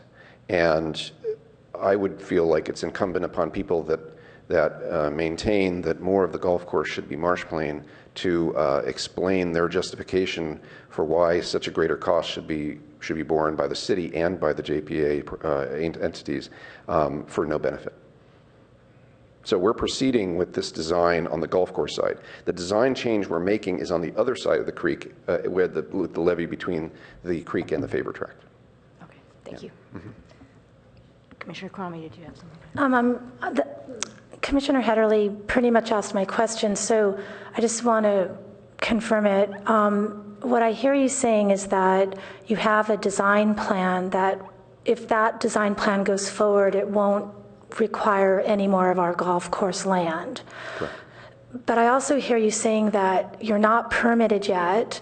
You're in negotiations with the water board. I read the water board letter, which seems like there might be some concerns with your project. It's not only them speaking, but I've also heard other people saying it, and I would have to research it more to really understand it all. Can you explain what the sticking point is? So you said that you feel like more preservation of the marshlands around the creek is going to cost a lot more without that much more benefit, is your point of view. But is there another point of view that you're still having to argue? Are there people saying who are in control of your permit putting pressure on you saying, well, we're not certain yet, we're still studying? I want to know, is there something in process where the answer really hasn't been determined yet? And what I mean in process would be these alternatives that do cost a lot more money, do take some more of the golf course land. We're trying to judge how likely that could be. Well, for anybody that's gone through a regulatory process like this, they know that the permitters have a great way of using process to slow down important life safety projects. And this is the situation here. And there's no question that there are legitimate concerns to be had by these agencies. They basically have three concerns with our projects, one of which I consider completely legitimate, and we are making changes to the design to address that.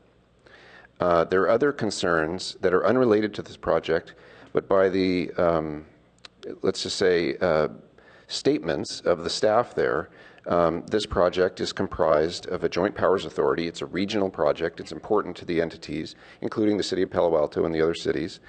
And this is an avenue for them to acquire commitments by the city of Palo Alto and the other cities on topics unrelated to the creek project. And so I can't estimate when we'll get our permit because we're in an environment in which demands on the project are unrelated to our application or the actual physical nature of the design. So I'm not going to make a commitment on that. In terms of whether there are justifiable or unjustifiable and kind of demands on the project, I would say some of them are justifiable and some of them are perplexing. So I think the bottom line for us is we don't want to get in the way of your project, right? The life-saving flood control is far more important than the golf course. But what I'm hearing, and so that's why this letter raised concerns for us. Right. What I'm hearing from you, however, is that from your perspective, we can go ahead and move forward with the golf course and you don't anticipate that having any impact on your project. That's what I would recommend. I mean, if there are impacts to our project that take more of the golf course, it would significantly delay the golf course project, in which case, I would be stunned if it happened this year. If we have to go back and redesign and take more of the golf course, that would not only do a complete redesign of our project, and again, for no reason, no actual benefit, it would also require a redesign of the golf course project, which would mean there would no way to construct either project this year. So I think if I were in a position to make, to vote on something or to make recommendations on the golf course project, I would say the project should move forward as quickly as possible, just as we're trying to do the same. Thank you very much. Thank you. Any other questions? Thank you. Thank you so much for Sure. coming out and fitting us Absolutely. into your schedule. That was Absolutely. really Thanks. helpful. Thanks. Okay, so we got a little off track. Let's get back to the mitigation plan. And I think as where we were talking about trying to get our numbers the same for the cost of restoration of Baylands acreage, right? Right. Yes. I was just going to comment on that basically just whatever the numbers are, they have to be the same, but let's use yours, because it seems like you have a number that says $80,000 per acre, roughly. So whatever it is, our only difference in the whole proposal on that is that we'd like to have one more acre. So our increment, our delta is $80,000 in the mitigation, to use the same numbers in this case. Or if we all use 130, then our delta is 130. That's the only difference there. And we're accepting your numbers entirely on the Arastra Preserve numbers, and very, very supportive of that. And so I think that. So what we're talking about, the difference here between the ad hoc recommendation and the staff recommendation is one additional acre of Baylands restoration at either 80 or 130, or somewhere in between, whatever number we agree on, and decoupling the maintenance from the performance of the golf course. Is that right? Yeah. I had one other question about items 1 and 3, the 300 new trees on the golf course and the 500 seedlings at Arastradero. The ad hoc committee is recommending survival rates, and I vaguely recall you might have had some discussion about that last time you were here. How do their 90 and 80 compare to your expectations? Those are reasonable survival rates. We would expect with proper practices to achieve those. I wanted to throw in one more thing, is that my understanding of the differences, I think you stated that really well. What the ad hoc is recommending one additional acre, decoupling the maintenance. We have priced out what an acre costs differently. But the other thing is, when we look at the maintenance, when I look at the staff recommendation, the $200,000 includes, the way I'm reading is you don't kick in any extra maintenance money beyond the $200,000 until year 6. So that's a difference, because not only are we costing out, the price per acre is higher, we're adding on money for maintenance starting in year 1 on our proposal.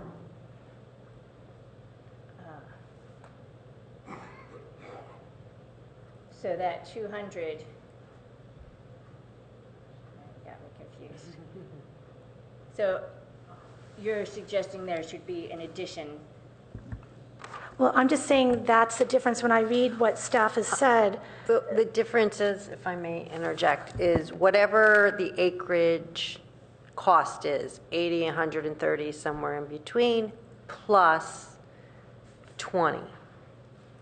Our recommendation for maintenance. So we're looking for, and your proposal, 3 acres of Baylands restoration, 10 years of ongoing maintenance, and starting in year 1, and 40,000 for the Arastradero trees.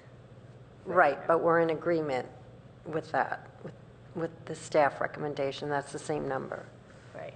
So what we need to do next, I guess, is figure out if the commission supports that recommendation, and then identify next steps for how to move forward. Do you have any more comments on this? No, we already did cards on this subject. Thanks. So just 2 thoughts. It may help or not, I don't know. But is one that the commission's or ad hoc committee's recommendation doesn't say anything about the additional 50 acres of natural baylands acreage on the golf course that's part of the project, which is really significant, and it's just not part of the equation as far as I could tell. But that was not included in the staff report proposal either. But it's still an important factor, I think, and we put it, we put it up here because it's a really, that's over and above what we're doing in terms of mitigation, and really significant, I think. I just think it's an important factor, and we're certainly going to highlight that with the City Council. Yeah. So I think the Commission needs to, I feel, needs to appreciate that. The other thing is the cost of mitigation. I mean, it has to come from somewhere. I mean, the idea that it just has, we'll find it.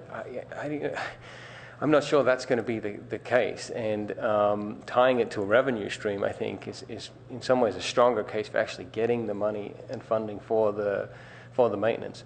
If the maintenance funding for this mitigation plan, for instance, is put in the CIP program plan, that's only funded 1 year at a time. And so every year you sort of got to fight for that funding again.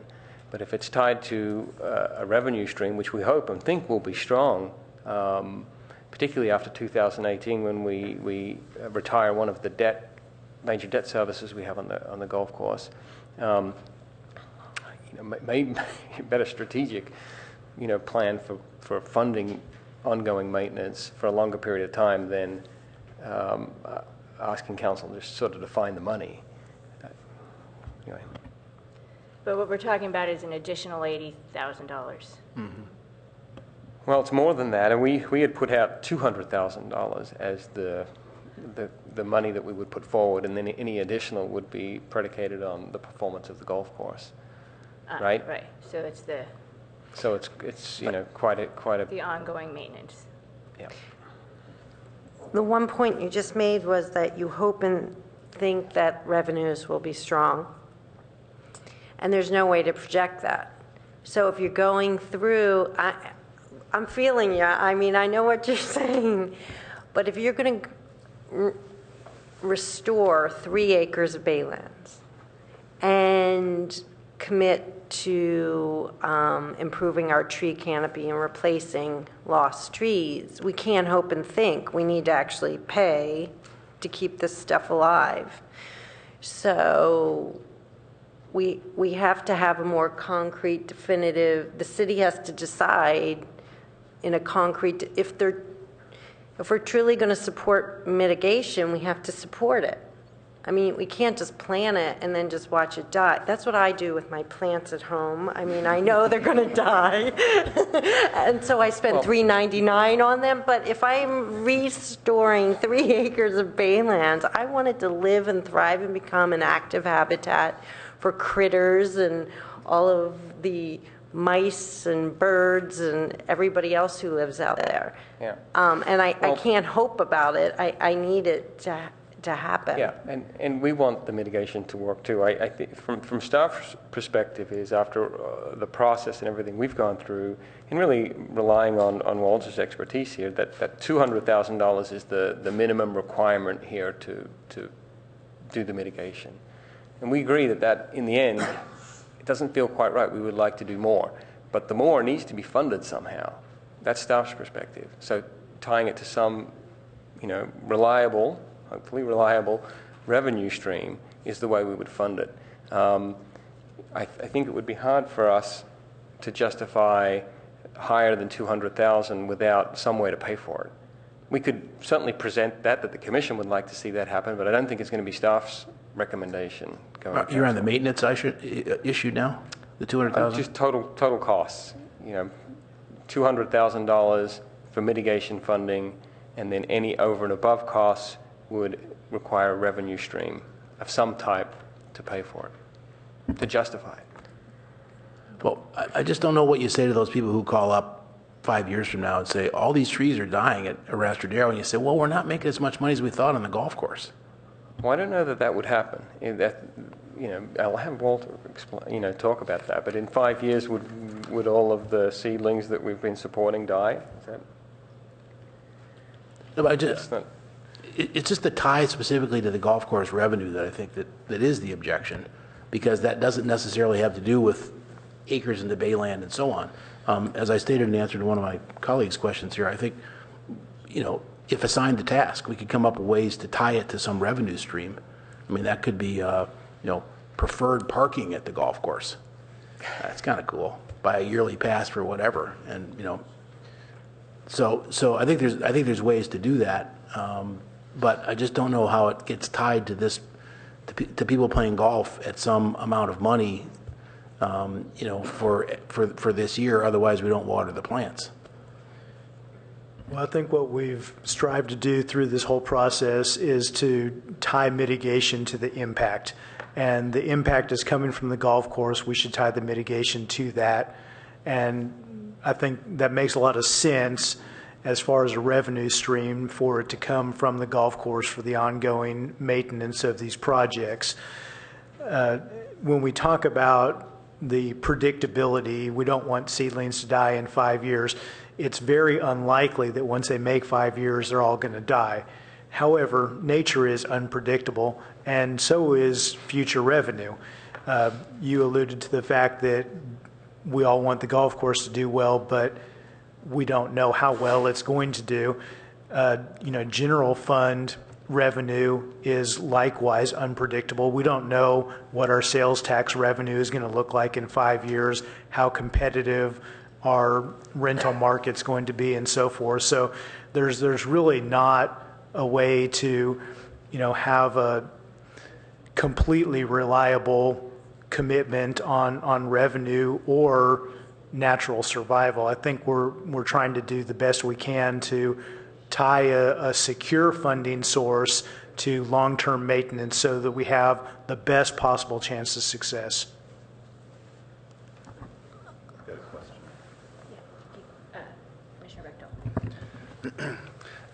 I support the Baylands restoration, but the thing that's gnawing at me, and let me play devil's advocate and you tell me why the devil's wrong in this case. If we go away from counting trees and instead go to acreage, the reason we're doing this is because on the golf course side, we cut down some trees.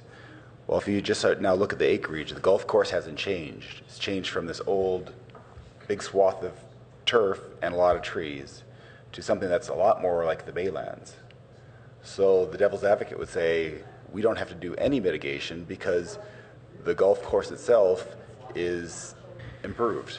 Well, I'm going to weigh in on that because we didn't do that. We didn't think that would work, but that could have been an approach. We could have said that the design of the golf course, given that we're going from 130 acres of managed turf that's mowed and irrigated and fertilized to a footprint of only 81 acres of managed turf and adding additional 50 acres of native natural areas to the golf course to try and really evaluate what the value of all of that new habitat and better habitat is would perhaps more than offset the cost of the loss of trees. We didn't do that. I'm not suggesting that, but I do think that is a really important factor because it's part of the golf course design and it significantly enhances the environment and habitat. Commissioner Cromie. I really do hear what Rob DeGoss is saying here about some improvements on the Baylands golf course. The way I'm viewing this from sitting through the stakeholder meetings and the perception of this is that there's a huge part of it that's aesthetic. So it's going to be a links course. It's going to have a very different look and feel. And the piece of it that's missing for me is how viable this is as real ecosystems habitat. And that's why we see these words here that says, establish new trees in native or naturally simulated landscape. Now, naturally simulated landscape is not an ecosystem that necessarily has living creatures in it. And to really do this right, we need to have a very high standard. And we have stakeholders who have been part of this group that have very high standards. It's very difficult work. And what I'm hearing back from the stakeholders during the meetings is that they had a lot of questions about the viability of that nativization, they had some questions on the value of the naturalization for wildlife habitat. That's not to say it's not better. We're going in the right direction there. What it really comes down to for me is it's an unknown. And I don't think we can, for doing a mitigation, I don't think we can hang our hat on an unknown like that. We have stakeholders who have been focused on how you do native restoration. I don't see them involved on the golf course part of this. So we don't know exactly how that's unfolding. It really wasn't discussed at our meetings who the consultant is, who's planning this out on the golf course. And it's also a golf course. And so you're never going to have it the same as a non-golf course. Those trees on that golf course, even though they were golfers, they provided habitat for birds and other wildlife. That was, when you make the native, your simulated native areas there, we don't know what's coming back to that. We know something was taken away because we know lots of animals lived on the golf course and they're gone now. And the idea is how we're going to bring back new habitat. So I see what you're saying, and I think it's incredibly admirable that you're going that direction. I think watching this unfold will give some direction for the future, because we will be facing these questions again, and we can figure out how well that worked. But right now, I just think it's too risky to factor into this mitigation. And I feel like it's a piece of it, but it's not strong enough of a piece. Also because of the access to water. We don't, like at the Baylands, there's this whole connection between the marsh, tidal waters that are very, very important. And my understanding is the golf course doesn't have that. Maybe it can be facilitated, but I don't see that's the direction of your project, to facilitate that intertidal connection. I think it's moving in the right direction. A little off okay, track, and we're way behind schedule, and this is an action item. Right. So that but I think it's a really important point, and it's a weakness in our ad hoc committee recommendation that we couldn't tie back into what Rob is saying, but we struggled with that, and it wasn't a big focus of the stakeholders meetings. Okay, so this is an action item. It sounds like there are a lot of different opinions about it. I think there are a couple ways we could go. We could entertain a motion on the staff recommendation, or alternately or additionally on the ad hoc committee recommendation, or any other motion on this issue. Anybody want to put a motion on the table? How tight for schedule are we on this? If we take another month to work with staff to get it, No. we don't have We the, have to come out they one have way to come or out. We're going to the city council on February 3rd to ask for their approval of the site and design, and hopefully to move quickly thereafter to start the project. Yes. I would move to accept the proposal of the ad hoc committee for tree mitigation. With any revisions or same numbers? The numbers have to be matched to city estimates so that there's a similarity between both. Okay. Is there a second? I second that motion. Would you like to speak to your motion? Yeah, I think, as we stated, it's very complex. I think we're right on target in terms of how we're doing the mitigation relative to putting up more trees in the Bayland, which would make no sense. The deltas between this proposal and what staff came back with have even shrunk in this meeting. And in terms of finding sources of ongoing maintenance, I think if asked, we can commit to do that. So I think it's sensible. I think it's okay. I talked with Rob a little bit earlier today. That it's okay that if we come up with something that's not identical to councils, to send to council that's not identical with staff, and it's not miles apart. So it's just, maybe even better in terms of, having a debate at council. So that's why I'd support it. And I don't think it needs more time, actually, because it's been really vetted in months and months and months, times lots of people, and really great staff participation. Well, as long as we get the numbers to be consistent with staff before we go to council, I don't want to give council two sets of numbers that don't seem to agree. That would just add confusion. Yeah, absolutely. Any other comments? Commissioner Markovich? Overall, I like the plan that you put together, a lot of hard work, but the fact that you don't have a planning source for the mitigation anything. You're asking the city to go back. They have a plan, and it is tied to revenue. And the fact that you don't have one, this kind of mindset is exactly why we are so far behind in our infrastructure. It just builds and builds and builds. So for that reason, I'm going to vote no on that. Commissioner Cromie? I see where our sticking points are as a commission. I feel that there might be some support for this plan.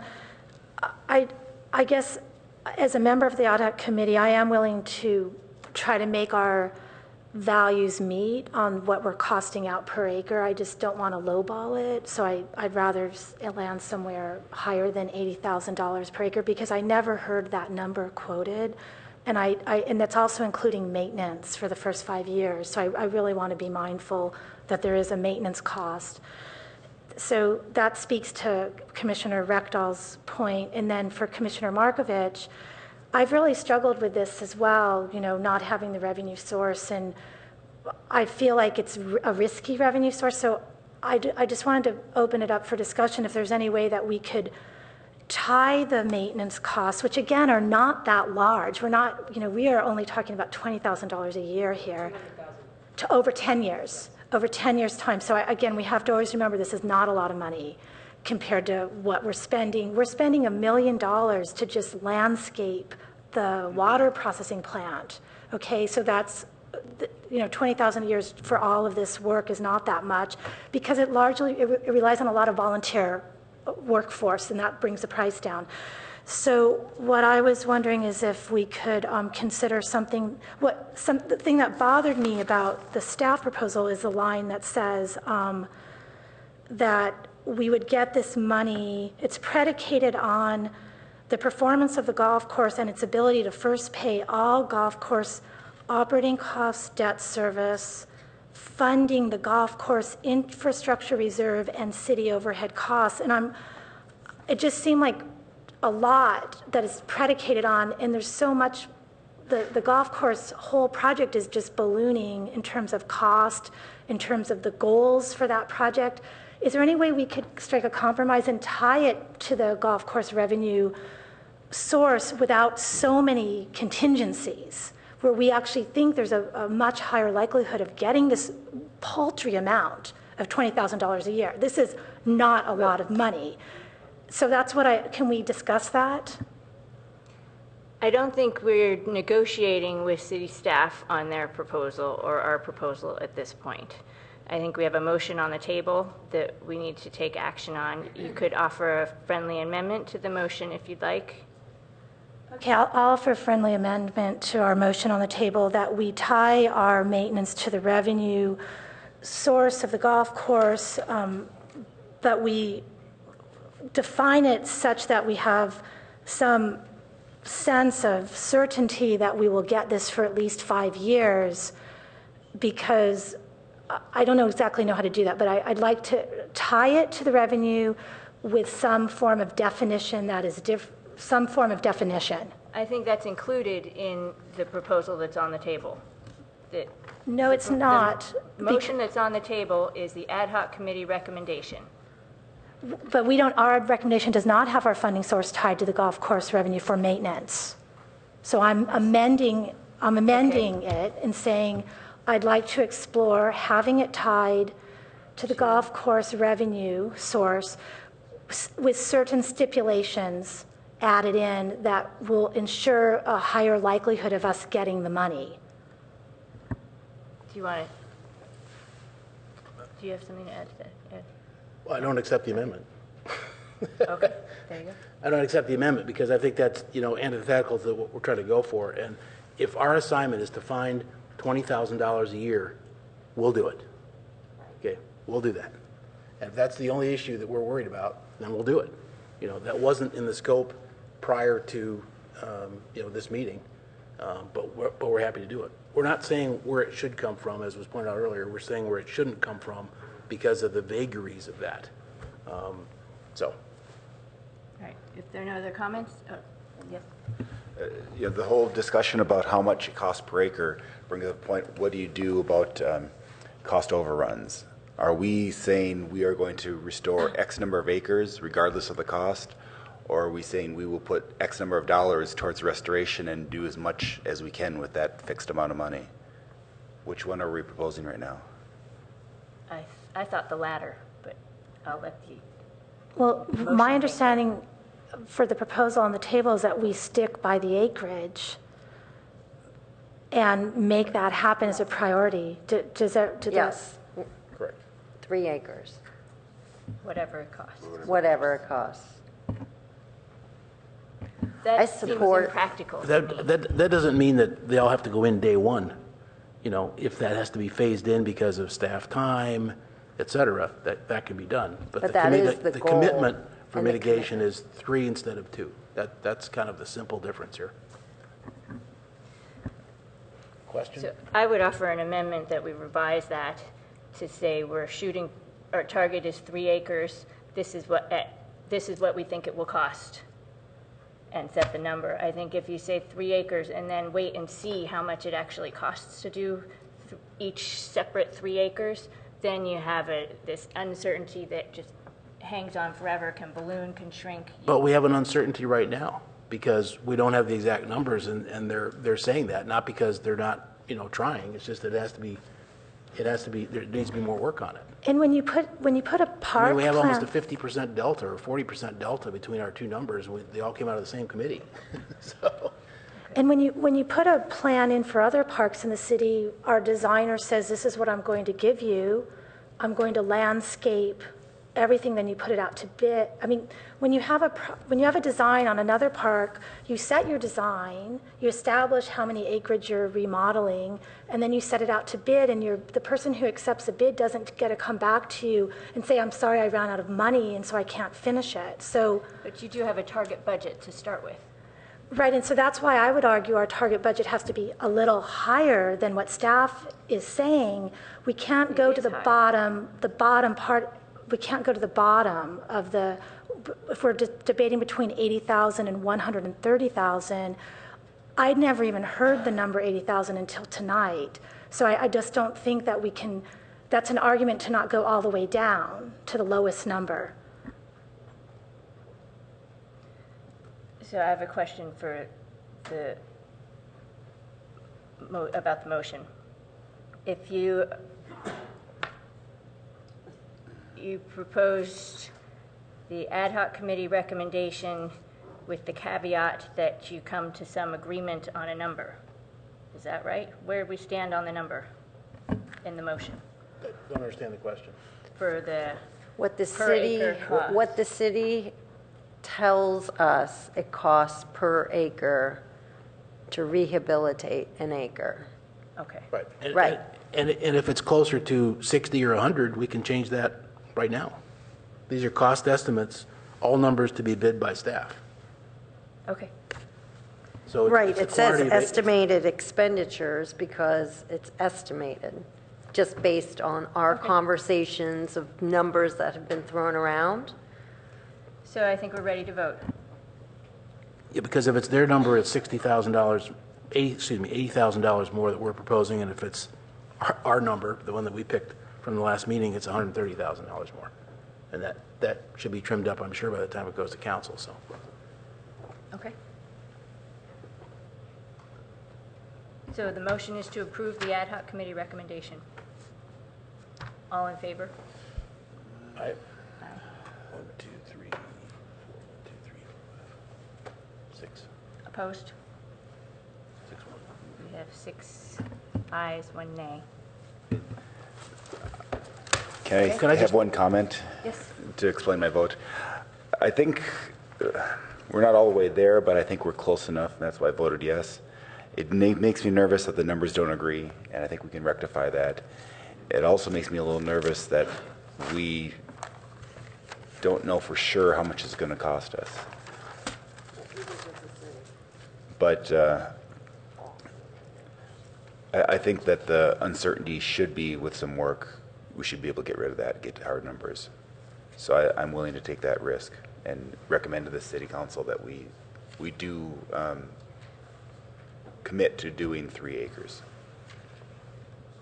Yes. I'd like to make a comment on something a little bit different, which is the issue that we have to continue to make efforts from everywhere, including the press, who's probably here, to communicate to constituents why this makes sense, that we're not replacing trees one for one, that it makes sense to consider community values and bayland restoration as very, very viable mitigation. I'm delighted that I was so badly misquoted in a January editorial saying that I favored, trees on the golf course. It was the exact opposite. So that absolutely was the best thing they could do to underscore my point, is that there has to be high communication on this, because we don't want to put trees on the golf course, and that's a good thing. So we need to have our citizens understand that. So we all have to make best efforts to make sure that happens. Councilmember Schmidt. Very interesting discussion, and I'd just like to reiterate my point that the value to the council is the discussion you just went through.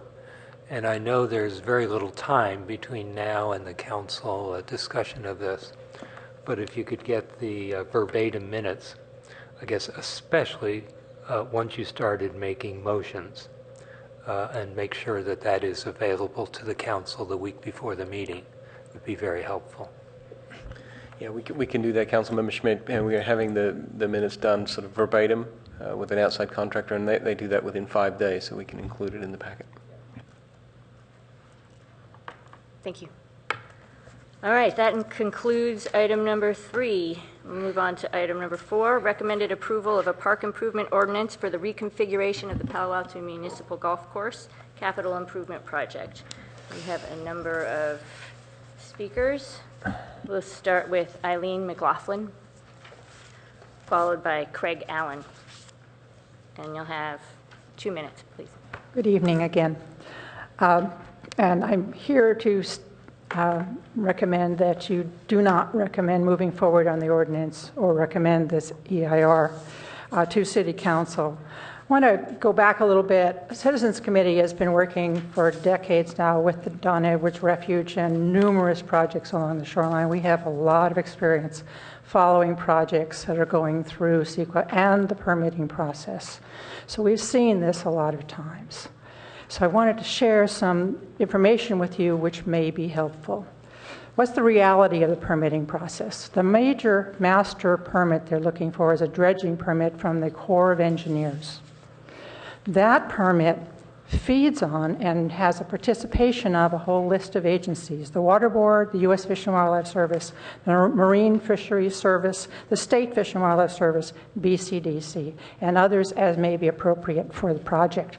Each of these agencies have to provide different kinds of approvals, different kinds of evaluations. That all has to build in. Now, secondly, there alternatives that are considered under the Corps of Engineers and by the Water Board is the federal least environmentally damaging practicable alternative. It is not the same definition as your alternatives in a CEQA. It is quite possible that there are alternatives that would fit that definition that were never considered by JPA. Therefore, the permit may consider other alternatives. The Corps of Engineers has, at this point, has not even put out its public notice, which begins the process for public comment, presumably because it doesn't have a LEDPA on which it thinks most of these agencies concur. And it heard many problems along those lines. We also know that the model that JPA is currently presenting to the Water Board, the Fish and Wildlife Service, and others was not evaluated in JPA's EIR. So are there other models yet to come, despite what Len had to say? Are the projects separate? This project, the golf course, didn't start. It started as mitigation. It is mitigation for that project. If you're the Water Board and you're saying, well, this is mitigation, you're looking at them together. Certainly it's a question that they're going to be looking into more closely. They are connected. No matter how we want to say, oh, it's easier for us to do them separately and go our own ways. There is an interrelationship.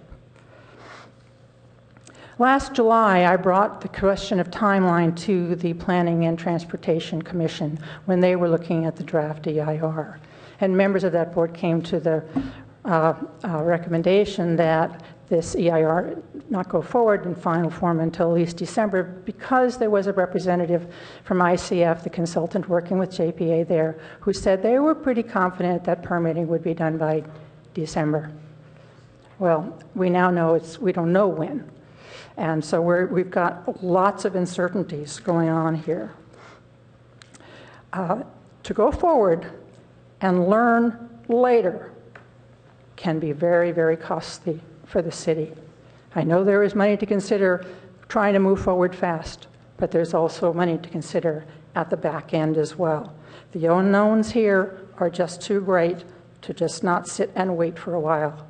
You need to stop the process, put it on hold for now, take a good look, work with JPA, work with the Water Board, do what you need to do to learn what to do. Thank you. Thank you. Craig Allen.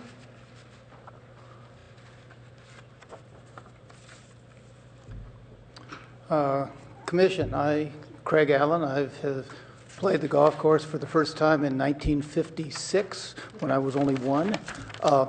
And I've played it continuously since 1969. And having a golf course in Palo Alto has been a great part of my life here since 1969.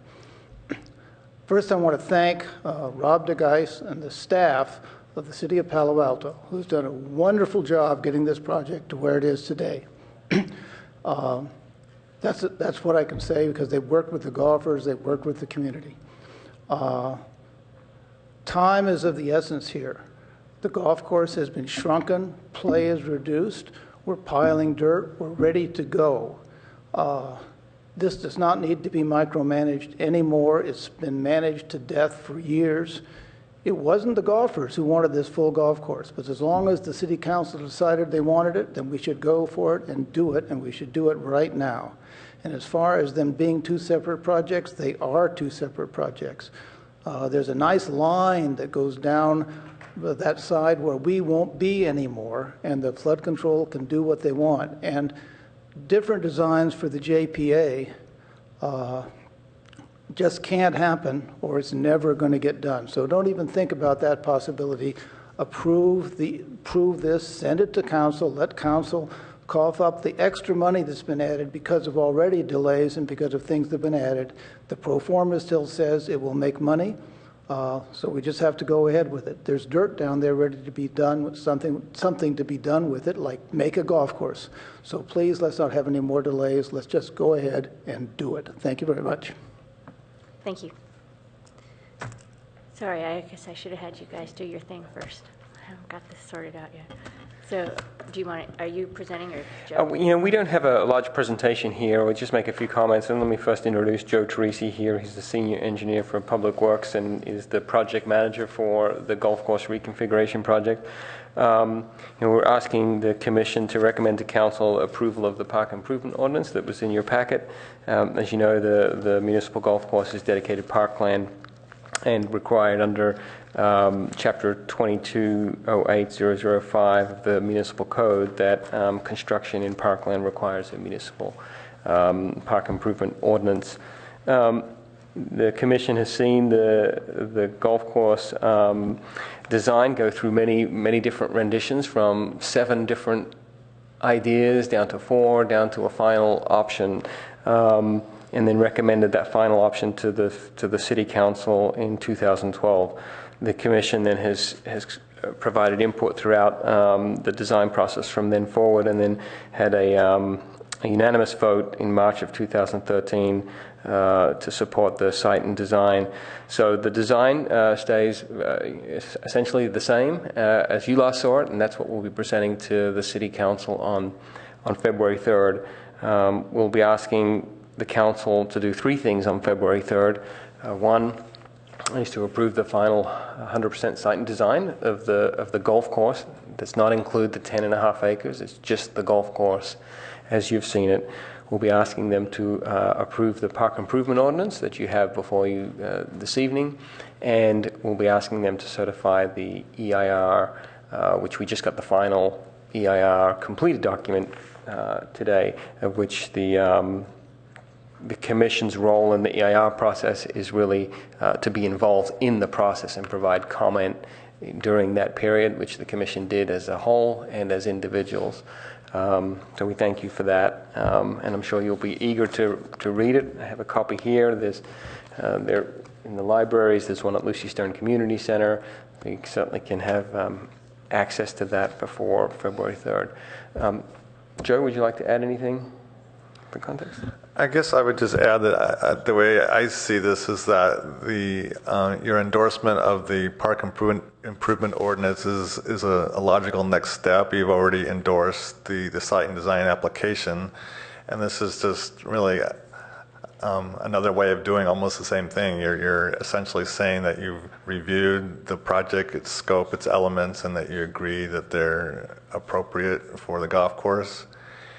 And in terms of whether or not this should be approved now or later, we have many things that we need to get approved in order to actually start construction. And as staff, we're trying to assemble as many of those approvals as we can and not wait. I don't see any sense or any advantage to waiting. We're not going to be able to build anything without all the permits. So the fact that you recommend approval and the council approves a project without the permits, we're not going to build something that has to be redone because in the unlikely event that the flood control project results in a change to our project, which I think is extremely unlikely, but even if that were true, we're not going to be able to build something without the permit anyway. So I don't see any disadvantage to approving the project now and having you endorse the park improvement ordinance this evening. Is it typical to approve a park improvement ordinance in advance of final certification of the final EIR, any of that other stuff? I understand that whatever's happening with the EIR isn't directly related to the park improvement ordinance. By this document, we're basically saying we support the design as we have consistently, and that's basically all it says, right? Right, and what will happen at council is it's the package, the whole package, as Rob explained. The approval of the site and design, the approval of the park improvement ordinance, and the approval of the EIR are all done at one meeting. And that's essentially saying that the council approves of the project and approves of the analysis of the project and its impacts and the mitigation measures that will be enacted as a result of the project. So is there implicit in approval of this document is there an implicit support then for whatever ends up happening with the EIR or with the mitigation plan? I'm not being very clear about this. By approving this document, we're not saying anything else except that we support this project going forward and agree that it should happen on the parkland. Is that correct? I think that is correct. I don't, it shouldn't be assumed that the commission, by approving this park improvement ordinance, is recommending approval or certification of the EIR necessarily. It just came out today and you haven't even seen it. So, it's not that. It's a technicality in the municipal code that any project on parkland requires a park improvement ordinance. And we go through the commission to ask for that recommendation. That helps. All right. Is there more to that question? Sorry? So is there more to that question? Or? No, it just seems my sense is usually we end up at the very end of the process doing the park improvement ordinance. Once all the T's are crossed and I's are dotted. And it seems to me there are some items that are still not yet fully done, like the EIR, which is just finalized today. Nobody's taken action on that yet. So I'm wondering why we're doing this now instead of later, and if there's, and I understand you don't see any reason why we shouldn't.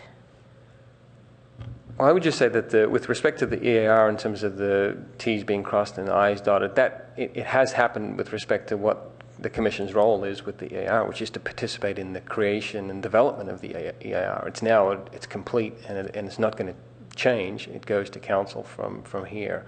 So I think that is what we're trying to do, is trying to line up as many approvals as we can for Council so they can do them all at one time, so we can move the project forward. Okay. Any other questions or comments? Commissioner Cromie? Well, I feel that our role here on the commission is to be supportive of the public and their concerns about parkland and open space, and the EIR process at its heart is to encourage that kind of public participation, and that's why I wanted to participate in the EIR process for the golf course reconfiguration, and I did participate in it, and I would like to see that public comment before I vote on a park ordinance. I feel like that's part of the process, and I think that's our job as commissioners, and I think this is too premature for us to do this now.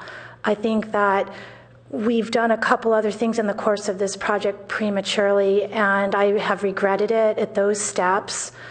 And I think I would regret it at this step, because so often when we vote on something, it's used as support for these downstream events that we're not always fully informed on. So I will say, when we voted unanimously on Plan G for the golf course. It's cited in the staff report. At that time, I didn't know that the EIR was going to examine the placement of 5 playing fields on that land, and I was told, well, we have to do it that way. We always have to do the biggest thing possible when we're doing an EIR, but that came as a surprise to me because we had never heard 5 playing fields ever being mentioned. I sat on the subcommittee that looked at the golf course. I reviewed every single plan that came before us, and that was a case where I just didn't have all the information when I voted, and I feel like I'm being asked to do that tonight, so I feel uncomfortable with it. Director Betts, do you have a comment? Good evening. Greg Betts, Director of Community Services. I wanted to clarify 2 points. One is that the recommendations that staff will take to Council are 3 independent recommendations. It's not one sentence, but it's 3 actions, 1, 2, and 3. The other thing that I'd like you to keep in mind in terms of why now, the project is somewhat predicated, as you know, on starting in spring in order to be able to time the project to be able to allow the sod to grow in at the golf course. And a park improvement ordinance takes 2 readings of the City Council, and there has to be a minimum of 14 days between those 2 readings. And because of the timing of the council meetings, that would be, at earliest, the 1st of February and the end of February. And then a park improvement ordinance cannot go into effect until 30 days after the 2nd reading. So it's a little bit of looking at the timeline in terms of why in January this is being brought before the commission, and that's the reason. Thank you. Any other comments, questions? Yeah, I'll make a comment. I entirely agree with staff, Joe and Rob, that we basically have already approved this. Now it's just a question of making it official. And there's no downside, and I don't see any correlation between that and the EIR that, as you said, arrived today, which is a matter of record. So, and any changes in design or whatever is kind of up to the city and JPA and the water board to sort out. That's kind of beyond our pay grade. So I would support this. Councilmember Schmidt. Yeah, if I could just ask a technical question. The director of the JPA said there's nothing that would affect the golf course. I guess I was scared by one sentence in that letter that said there was a concern on the Faber track. which is used as a secondary flood control basin. If that is turned down, are you saying there's no potential for a change in the levee design on the south side of the creek? Well, I think the primary concern from the resource agencies was the fact that the initial proposal by the JPA was to lower that levee between the creek and the Faber Tract, which would result in more frequent overtopping into the Faber Tract. And now the JPA has eliminated that element of their project and thereby eliminated that concern. I'm not exactly sure what this, what the comment in the letter is referring to. There's been no specifics as to what the water board staff might be looking for, but as Len mentioned, options of further widening the creek into the golf course were looked at several times many years ago, and there's no benefit. And the JPA has made it clear that they are not looking at the city for more land on the golf course. They don't feel that they need it. And again, as I said, if this commission recommends approval of the park improvement ordinance tonight and the council in turn approves it, we're still not going to build anything until we have the permit from the water board.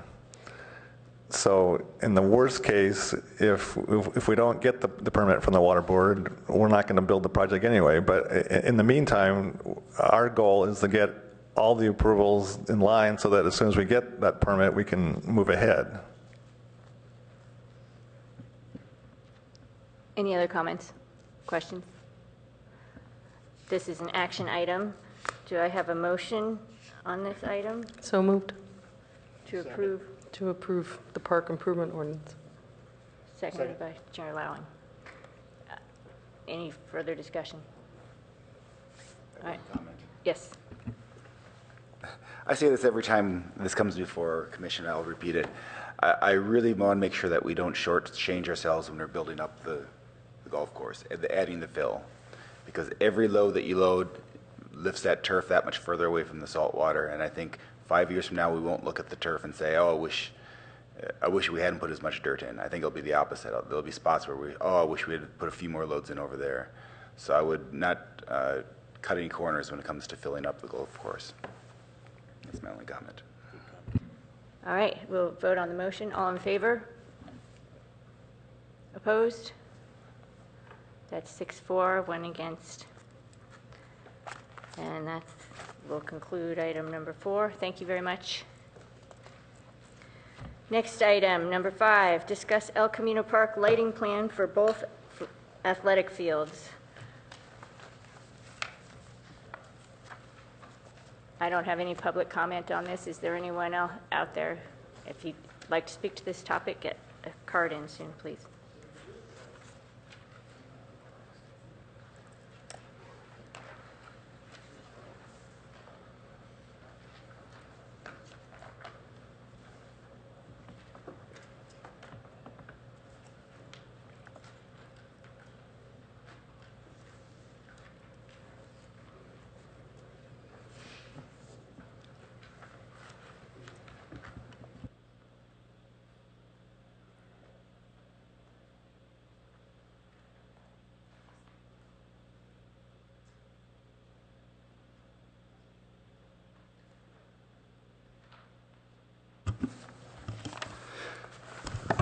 Good evening. I'm Darren Anderson. I'm Division Manager for Open Space Parks and Golf. And with me tonight is my colleague from Public Works, Hung Nguyen. He's the project engineer working on El Camino Park. We're here tonight to update staff on the commission, about the lighting in El Camino Park. Let me preface this by saying the intent is to do a public meeting on some minor lighting changes from when you last reviewed this project. We're here to collect your questions and comments related to that specifically. And the next steps would be that public outreach meeting in February. We'll reach out to the community, especially as we'll show you in a couple drawings in the attachment, an apartment complex that would be impacted by some of the lighting that we intend to add, and then come back to the commission in March with a PIO for the entire project, which would include the lighting. With that, I'll pass it over to Hung Nguyen, who'll kind of walk you through the staff report and some of these attachments. Good evening, Commissioner. Let me start by going over the project update real quick with you. The designing process has been going real well. We are anticipate to get the 65% design by the end of this month, and we plan to go back to you for final approval in March, and get council PIO approval in April, and 100% design complete in May. We plan to obtain the construction permit and go out to bid in July of this year and start construction in October this year.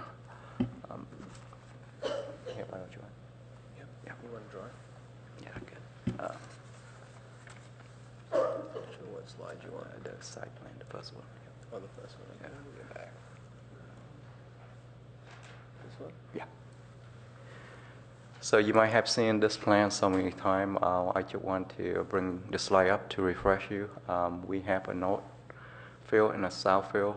The original scope of the project to renovate the existing line on the south field and provide the sub-aisle for 4 line on the north field. However, during the PRC and Council joint meeting in December 2013, there are some desire from the Commissioner and Council to add more line into this current scope of project. And we concur with recreational staff. By doing so, we'll provide them more flexibility and schedule more game at night, and will be a cost saving if we add the line in the current scope.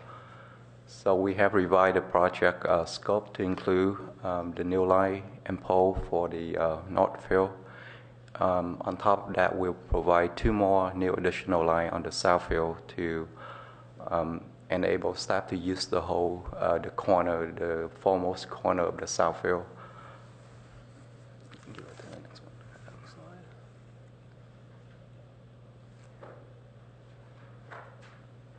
The current drawing you see now, I'll attempt to show you the photometric of the 12 line on the 4 on the north field and 6 on the south field. If you can see the light blue purpose, that the spillage come out from the 12 line in the south field. The yellow one at the intensity, the most intensity light that will focus on the playing field.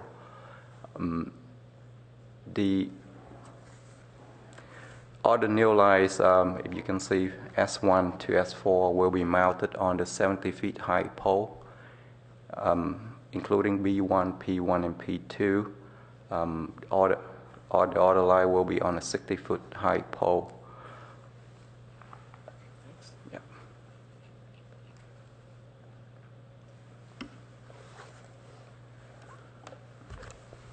On the right-hand corner, we provide 2 perspective drawn for the proposed lining. You can, that's looking from the high-rise 101, looking to the playing field. And on the left hand, you can see the 4 photographs that we include in there. Those are the actual picture that we took from the Alma 101 building. One is from the 10th floor, the other from the 6th, and the second and the street view looking across the playing field. Can you just go up? And the bottom drawing the cross section, looking at that 101 high rise, looking over.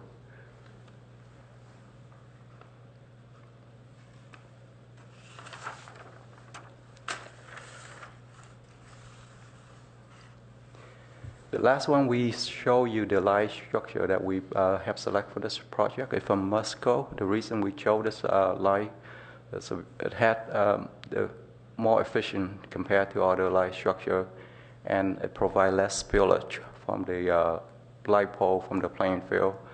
If you look at the 4 picture in the middle, you can see that the demonstration between the SC light, which doesn't have any visor protecting the light from spillage, compared to the light that we chose. We also look at the proposal of installing more shorter pole instead of the 70 feet pole. However, doing so that will cause a lot more spillage to the community surround the park. If you can focus your attention to the pole height, that illustrate the angle that we can use to focus the light from a higher pole to the playing field. Compared to a shorter pole, we have to focus the line more horizontally to provide light to the playing field. That will cause more spillage to the surrounding area. And the last graphic we have on the bottom of this drawing illustrate that the reflection from the light that bouncing off from the playing field. For example, for this scale, we have a 7 feet light focus on the playing field. We calculate that around 20% of light will be bouncing off from the playing field, and the numerical you see in there, intensity divided by a number there, represent that, for example, 6 of the foot candle will bounce off from the playing field. You get that 6 divided by the intensity on the bottom, you will get the foot candle away from the playing field. We still in the development process of trying to get all the data update and finalized so we can go to the public meeting in February. Hopefully by the time that we go to the public meeting, we have most of the design and illustration more finalized. So. And we're available for comments and questions. Well, I'll start off saying I'm really thrilled to have this come before us. We've been talking for a long time about lights out there, but hadn't made any progress, and the public outreach is a big piece that I think we really need to complete, so I'm glad to see that's included in here. I did have a question about the public outreach. You mentioning excuse me, inclusion of stakeholders, outreach to specific stakeholders. I wonder who do you have in mind as people for specific outreach? Mainly we wanted to make sure we touch base with our the user groups to make sure this is the right kind of lighting they want. So we'd reach out to the various leagues that will inevitably be using that as well as the residents in the surrounding area, so that they can see well in advance, what is this really going to look like? Give us some examples. As Hung had explained, a lot of the terminology on some of this initial graphics is a little vague, and we need to translate that into layman's terms. So when you see 25% light efficiency at such distance, we need to convert that into something that the layman could say, okay, are we talking about a flashlight shining on me, or are we talking about a spotlight? And that's where we're working with Siegfried, our designer, to kind of help us get to that level of explanation. So it's in the simplest terms. We'd hoped to get there tonight. We didn't quite get there. And specifically, that's what we're kind of asking you for is, what do you need that would make it intuitive to the public and to you when we come back to you and say, okay, this is the lighting plan. Does this make sense? Do you buy into it? Does it does it meet our needs at this site in your perspective?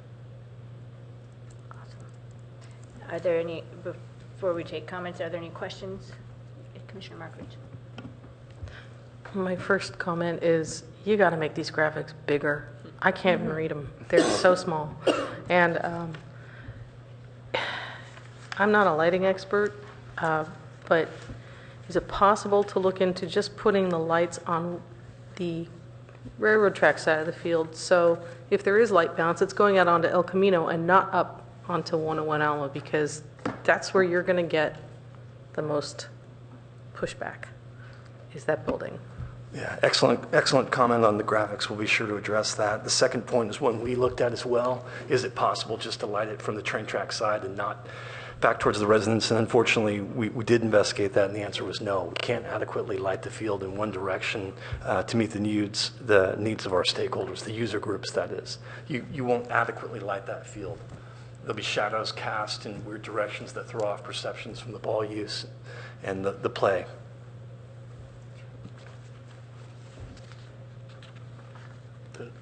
Two questions. Commissioner Rectal. So we have two effects. One is that the light can go directly from the bulb to the surrounding areas, and the other that the light can bounce off the surface. Which is the bigger effect? The off the surface is the bigger effect, or is? I would say the light reflect directly from the light will be more from the light bulb intense. itself will be bigger. Exactly, yes. And in the text, we talked about an aerodynamic, what was the phrase? Aerodynamic visor. Yes.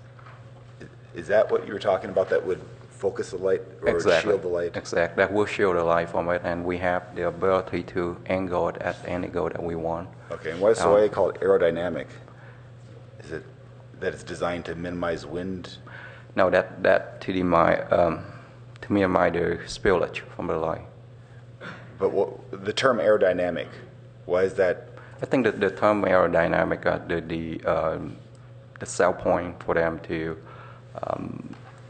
saying that we can tell the light to any angle that we want. Okay, so this shield is just a physical shield that's blocking it. Exactly. Yeah. Is there any way that you can make the bulbs be longer parabolas so they have longer barrels so less light spills out? I will investigate that. Okay, I'm not a lighting expert either, but I would think that there would be different lengths of parabolas that you could get for bulbs or for the reflectors around that. And if you could have a long enough parabola, I would think that you would really minimize the amount of spill out going into the neighboring area.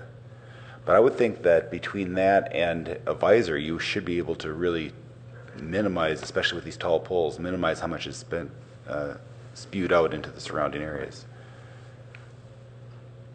But then the second effect, the bouncing off, if you look up the graphic there, it's bouncing off one side and then going off to the right. Those poles are 70 feet. That means it's about 40 feet is the line of sight to the building.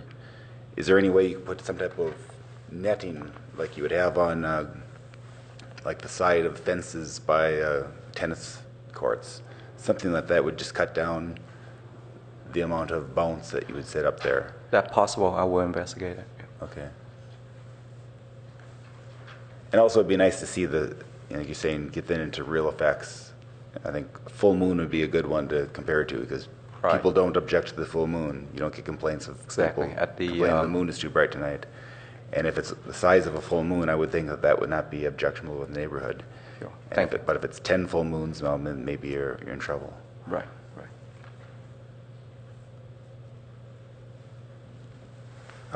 And then one more thing, we talked earlier about possibly having rental lights up there to see. Is that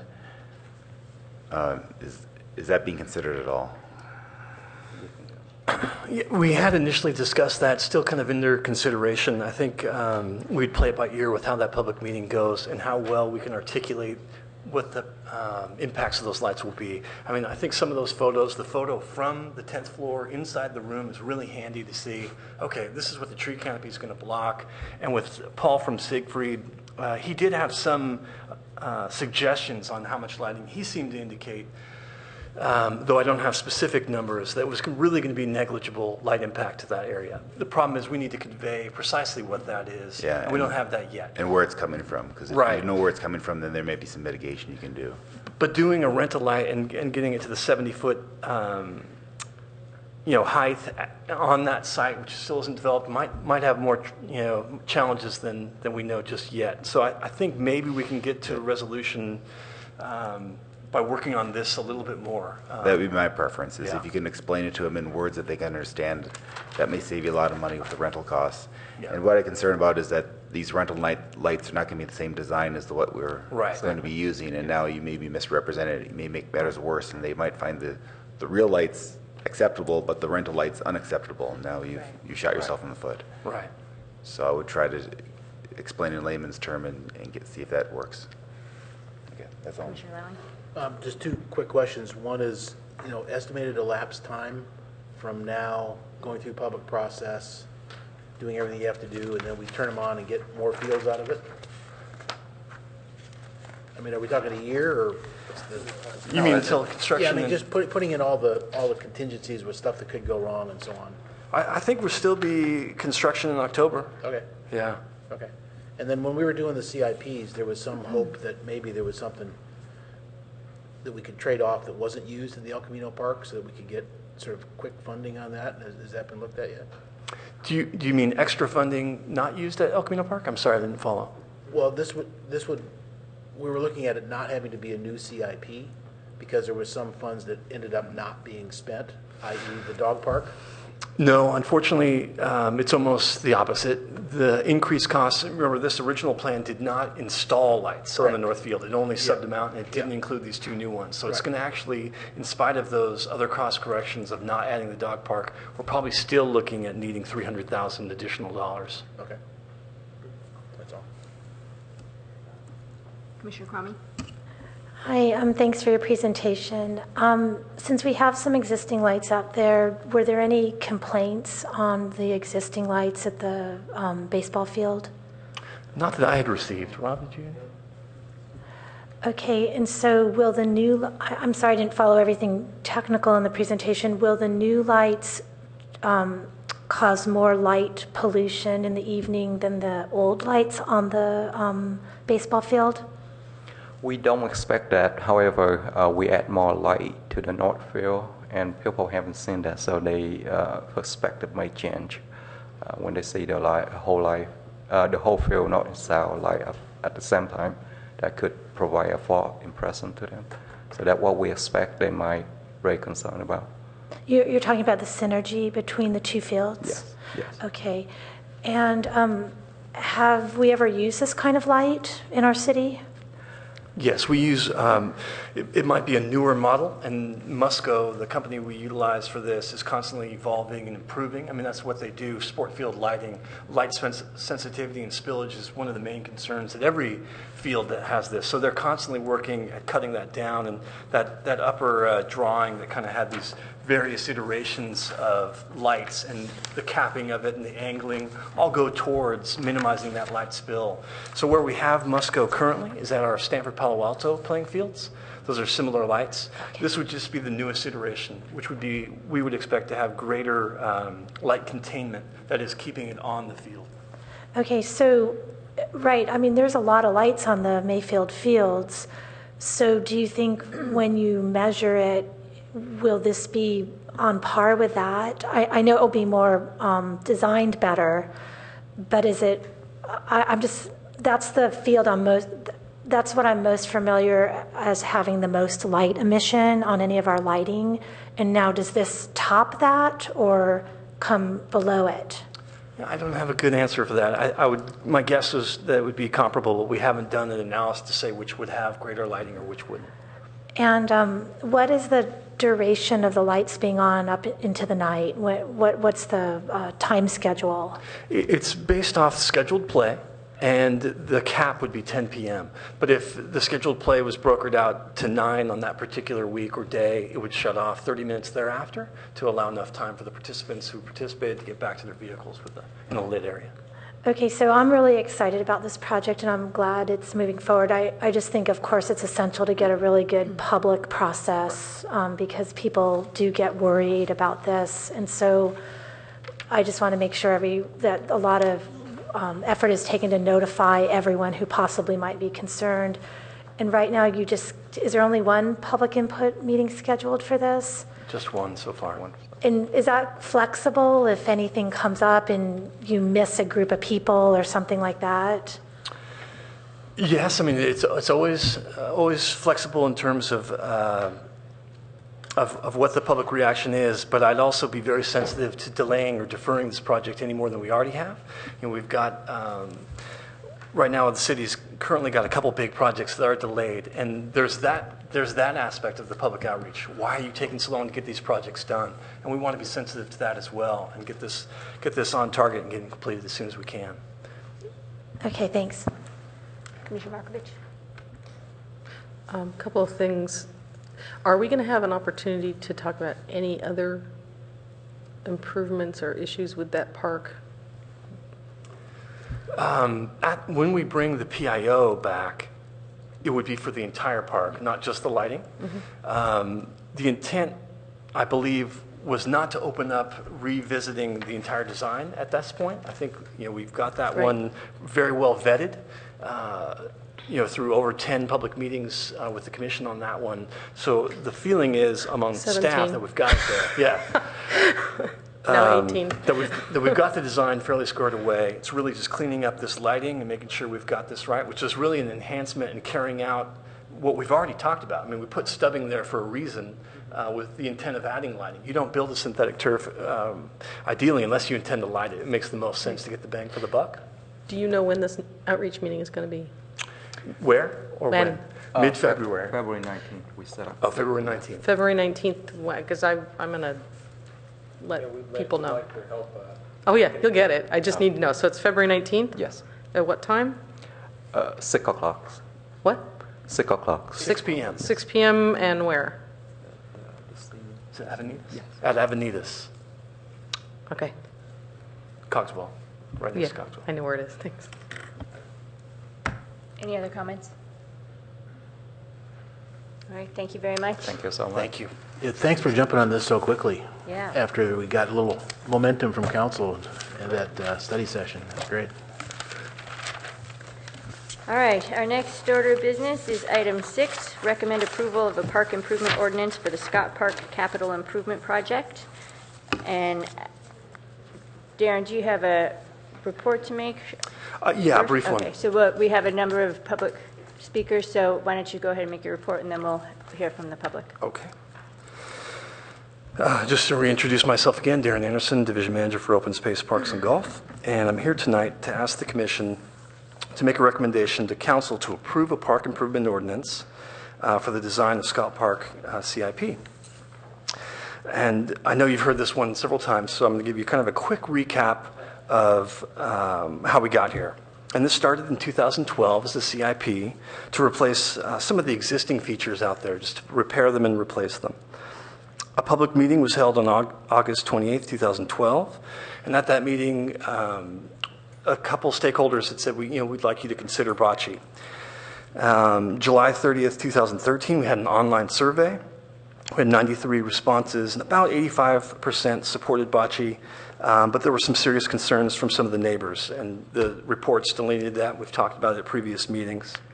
On August 27th, 2013, staff brought a park improvement ordinance to the Commission. The Commission did not support it and suggested that we hold another public meeting and form an ad hoc committee. Commissioners Reckdahl and Commissioner Hederle formed that subcommittee and participated in the public meeting. We met with stakeholders on November 21st, and Peter Jensen and I incorporated numerous comments and feedback from various stakeholders, the Commission and the ad hoc committee, into a revised design. And then staff returned to the Commission on December 10th, 2013. And at that meeting, the ad hoc committee explained that while there are some community members who are still against bocce and various iterations of that, some included not having 2 courts, some just didn't want bocce at all. Some would prefer getting rid of the basketball court and just having bocce. There were various concerns ranging from the noise, the parking, etc. In spite of those, the ad hoc committee felt the current design that included bocce had a lot of support and fit well at Scott Park. And with that, I pass it over to the Commission. Great. We have 6 speakers, I believe. So we'll start with Keith Gilbert, to be followed by Neil O'Sullivan. And if you could keep your comments to 2 minutes or less, that would be great. We don't have the lights going, so I'll wave my hand at you. Keith Gilbert. Sue and I live on Addison Avenue, not far from Scott Park. And I'd like to say, first of all, that the process, as was described, I think has been very effective in getting inputs from all of us, desires, concerns, ideas, putting them together and coming up with a very good plan for the park. One thing I like is that they've really come up with an innovative idea and going to a potential system for checking out at the library of the bocce equipment and instructions for bocce. That's really a great tie-in of 2 of our neighborhood functions. I'm certainly a strong supporter of bocce. I think it's going to be a lot of fun. It's a very appropriate activity, and being a quiet activity that brings together all age groups and something that we can do together at the park. So I think having bocce, and particularly as they've put it into the plan now, is a very good idea. In summary, the proposal is something that makes Scott Park into much more of a neighborhood bring-together place. You're going to see the start of people, instead of just walking through the park, which is something that I do almost every day, now we're going to have a lot more reason to stop and really enjoy the park. So my summary is great proposal, good inputs, good process. Thank you. Thank you. Neil O'Sullivan.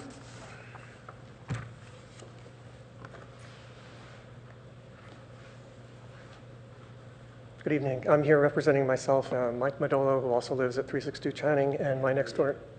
I'm sorry? Is this on? Yes. Okay, sorry.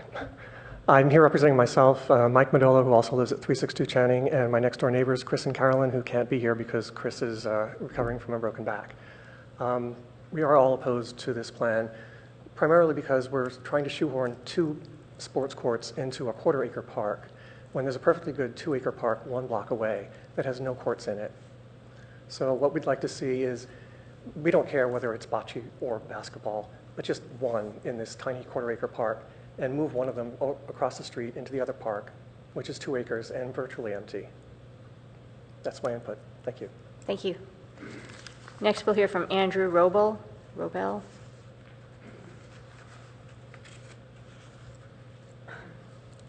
Good evening. I'm Andrew Robel. I own a condominium at 325 Channing. That's in the Woodmark condo development of 36 units. We are right across the street from Scott Park. Many of our units, including mine, overlook Scott Park. I can see Scott Park from my window. At the last meeting on this subject, as president of our homeowners association, I stated that we have no problem with refurbishing Scott Park, but we are opposed to the inclusion of a bocce ball court. Number one, Scott Park is the smallest of Palo Alto's 28 parks. 60 feet of lawn would be sacrificed for a bocce ball court. That's 20 feet more than a croquet field for a tiny little park that's, I believe, less than half an acre. That's a lot of lawn gone. Secondly, parking. The staff gave no description or attention about parking. Scott Park has no dedicated parking area, unlike other parks. Where's the impact study regarding parking that would result from this inclusion? As we all know, parking is probably the hottest issue, certainly in our part of Palo Alto, I think any changes need to take that into account.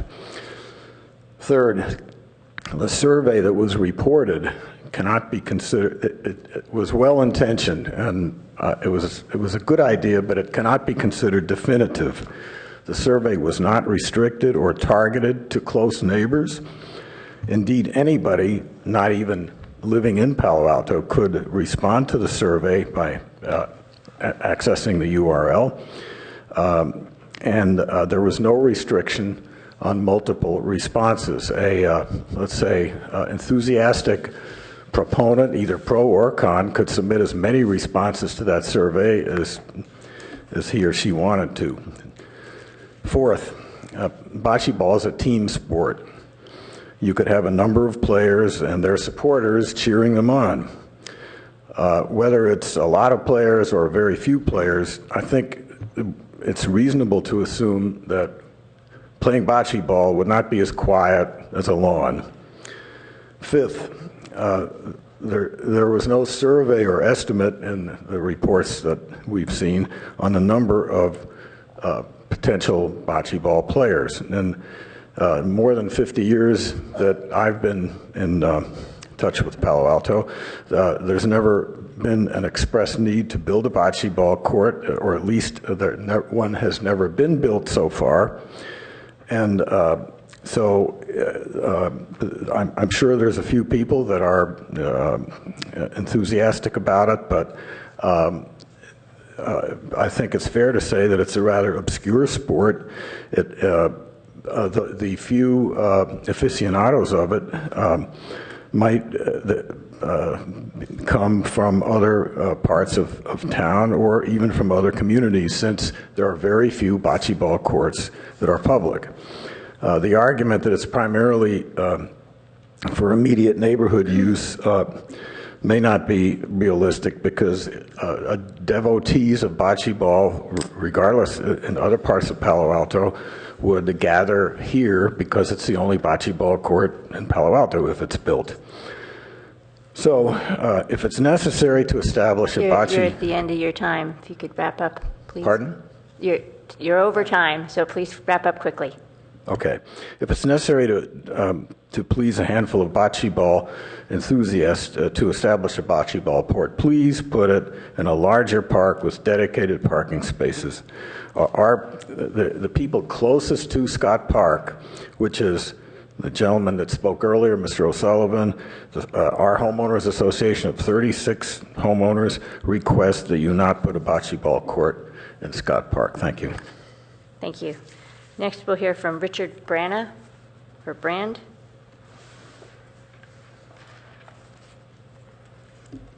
Good evening, Commissioners. Richard Brand, 281 Addison. I live a block away from the Scott Park.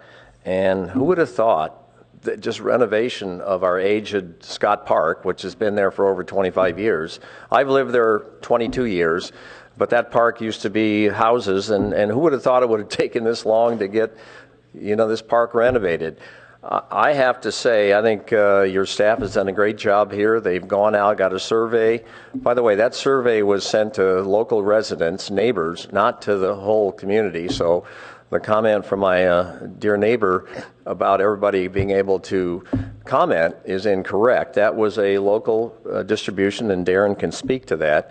The point was that we had a neighborhood group that wanted to use the park for first of all, for our kids to enjoy swings and things like that, and today it's derelict. There's no swings.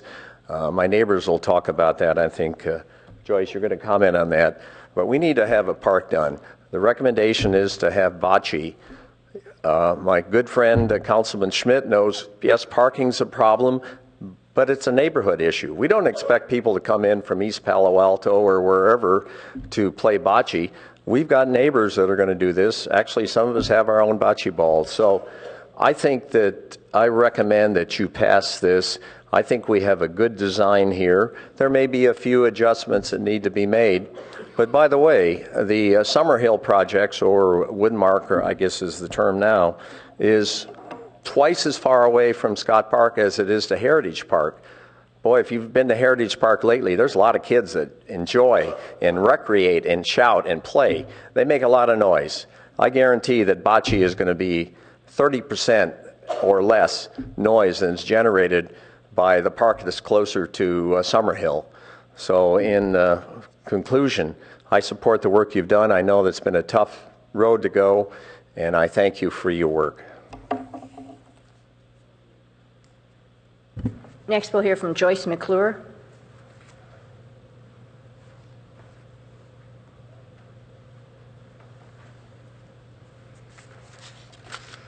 Hello. I live at the corner of Bryant and Addison. We also own a home at the end of Scott Street at 310 Addison, and then we own a home that's actually next door to the gentleman who has been participating, who is complaining about the noise.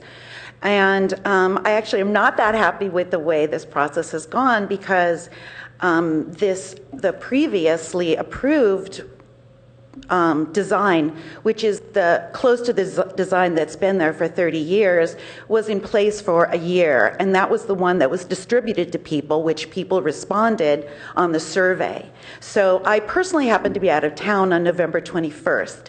And I wrote to Darren and asked and said, I'm not going to be at the meeting, but these are my concerns. But I didn't know that there was a plan to completely change the design that's already there. So now I would like to speak to the previous design. I don't know if people are aware of what that is or not, if you have pictures of it.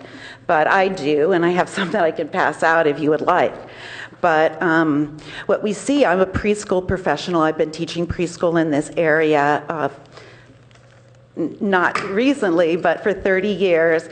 And when I see I noticed that this group did not like the design that was approved by the residents. They don't really say why the commission did not support the design of the park. But one thing that they say is they relocated the play area to improve visibility from the street. Well, I don't know why any children need to be a part of improved visibility. You've got children that are right there, and we're talking about that street, Channing Avenue, where people don't start, and we've got no barriers between toddlers and the street. That street is also used for just people to walk through from Scott Street, through to Heritage Park. And originally, my understanding of the design of Heritage Park and the Summer Hill projects is there's supposed to be a visual openness from Addison through to Homer. And then this will kind of obliterate that vista. Now, if we look at the previous plan, and what's there now is where it says turf area, that's where picnic tables were. So people can eat there and then they can enjoy things. But most importantly, the swings are now located under the stand of redwood trees. They're separated, it's a much healthier environment for children. Right now, where it's currently located in this new proposed plan is right behind a parking lot for the convalescent center, and this is where the employees of the convalescent center take their smoking breaks. My son and my daughter-in-law live on Channing, right behind the park. Okay, so I don't see why. I also support bocce ball, but why the basketball stakeholders, the picnic stakeholders, and the children's stakeholders have been now all compressed in a tiny area, which is not going to be satisfying for any of them. And then the previously proposed plan did include the bocce ball. So I think it's unsafe, and I think it's a mistake, the new plan. Thank you. Thank you. Next, we'll hear from Andy Hertzfeld.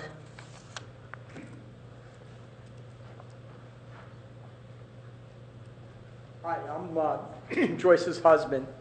I lived in 370 Channing, which is right behind the park. We've owned that for over 30 years now. So I know, how that park is being used.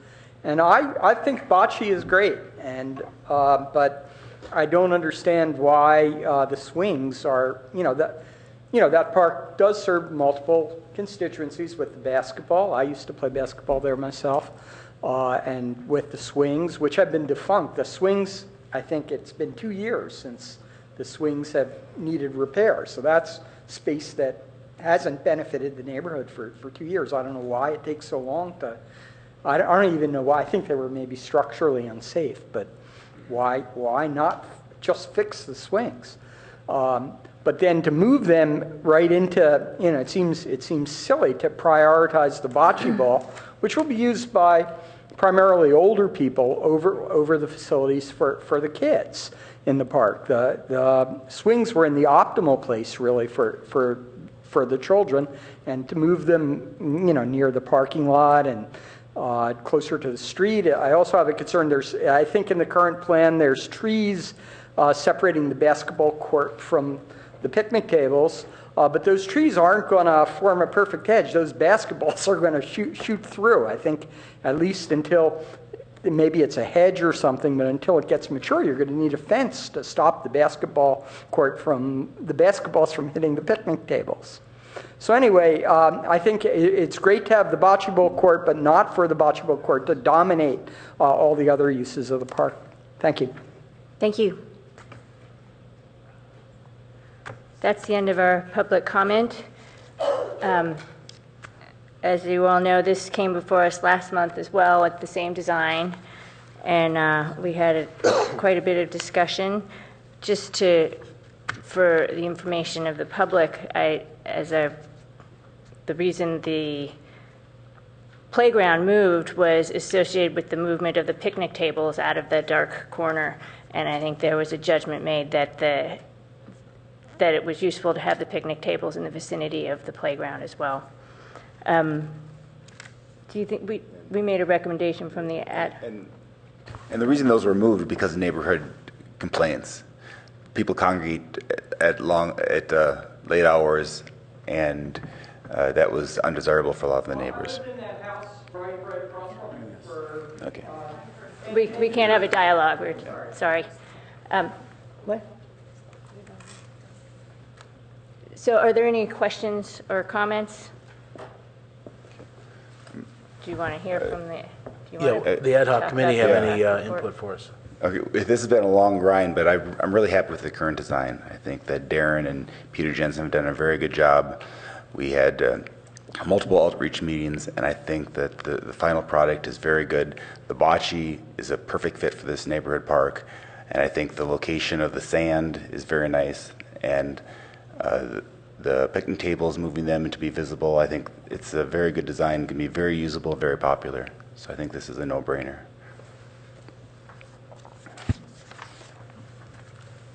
I think we also appreciated that so many people came repeatedly to meetings to share your input, and I know it often has kept you late at night with sitting through all our other stuff, but we really do appreciate all your input.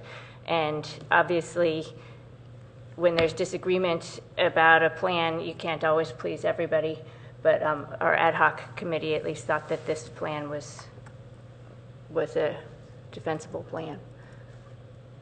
So do we have, yes, Commissioner Cronin? I mean, I'm happy with the plan, too, the way it's turned out, but I am also very sympathetic to the people who are unhappy with it, and I wish we could make it better. I live across the street from Monroe Park, which is probably the second smallest park in Palo Alto, and we see activities there waxing and waning. We had our swing set removed. We were all distraught. Now, 10 years later, we're hoping to get another one back again. So I think you just kind of go with the flow, and it's always disappointing when it doesn't go your way. So I really feel for that. I think I visited the park and looked at the old swing set there, and it was in that corner. And I know it had assets to be under those trees. And one compromise that we're trying to strike in Monroe Park, we also have a lot of redwood trees in our tiny park, and we're trying to maybe put a playhouse in among the trees for some creative play. That's one idea I have for you for future thought, but I know it doesn't replace the swings. I'm excited about the community interest in the bocce ball. I think it's unique. It's followed a good process, and I think we're going to learn a lot from this. I see it as an experiment, and I hope people come back and talk to us about it if we go this direction. Thank you. So do we have if there's no further discussion, do we have a motion on this? I move that we approve the park improvement ordinance for Scott Park. I second that motion. All in favor? Unanimous in favor of approving the park improvement ordinance.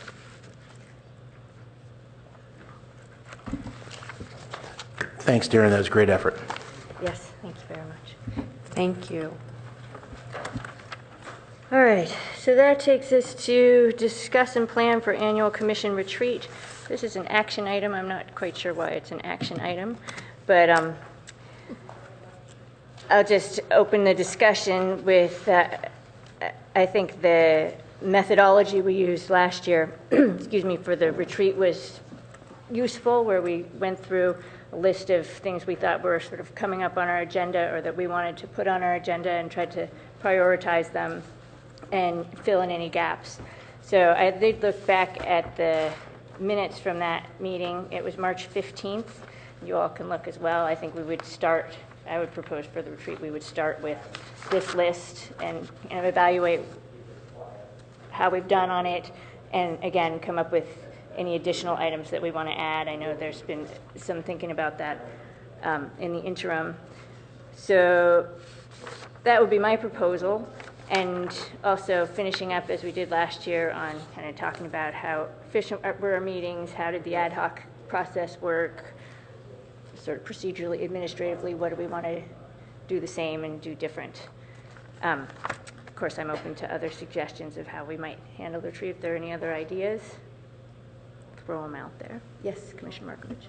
I like the process that you brought up. Is this at Foothill Park? Because I'd really like to see that 7 acres. That's what I was thinking also. It'd be nice Yeah. if we could do it at Foothill again and do a walking tour of that 7 acres. That'd be great. Yeah, absolutely. It'd be great to get a date on the calendar for everyone, if Yeah. you want to consider that. Yes, I was going to ask if we could get a date on the calendar, just because. I want to see Council Schmidt wearing his smoky hat up there, leading us on that trip. What is a smoking hat? Smoky hat, the ranger hat. Oh, a smoky hat. I'm like, a smoking hat? I don't know what that is. Like a Sherlock Holmes hat. Sorry. So obviously, if we're going to do Foothill, daytime is better than nighttime. So I think we have the two questions of whether we want to replace our February meeting with it. I'm not sure what we have on the agenda for February, or if we need to add a meeting. And if you'd rather do the retreat in February or March, I guess would come down to whether we could, what the calendar. Generally, we had to add because we've just been so busy, but I don't know what we're looking Yeah, at and there are a for couple of park improvements that we'd like to bring forward. I think one at Monroe, actually, and Hopkins. Maybe you'll get that swing set after all. Okay. But yeah, so we should add. I think so, yeah. Okay, so then the question is, do we add it in February or do we add it in March? February is a short month. I think, as I recall, daytime meetings were easier for most people on Fridays. Is that still true?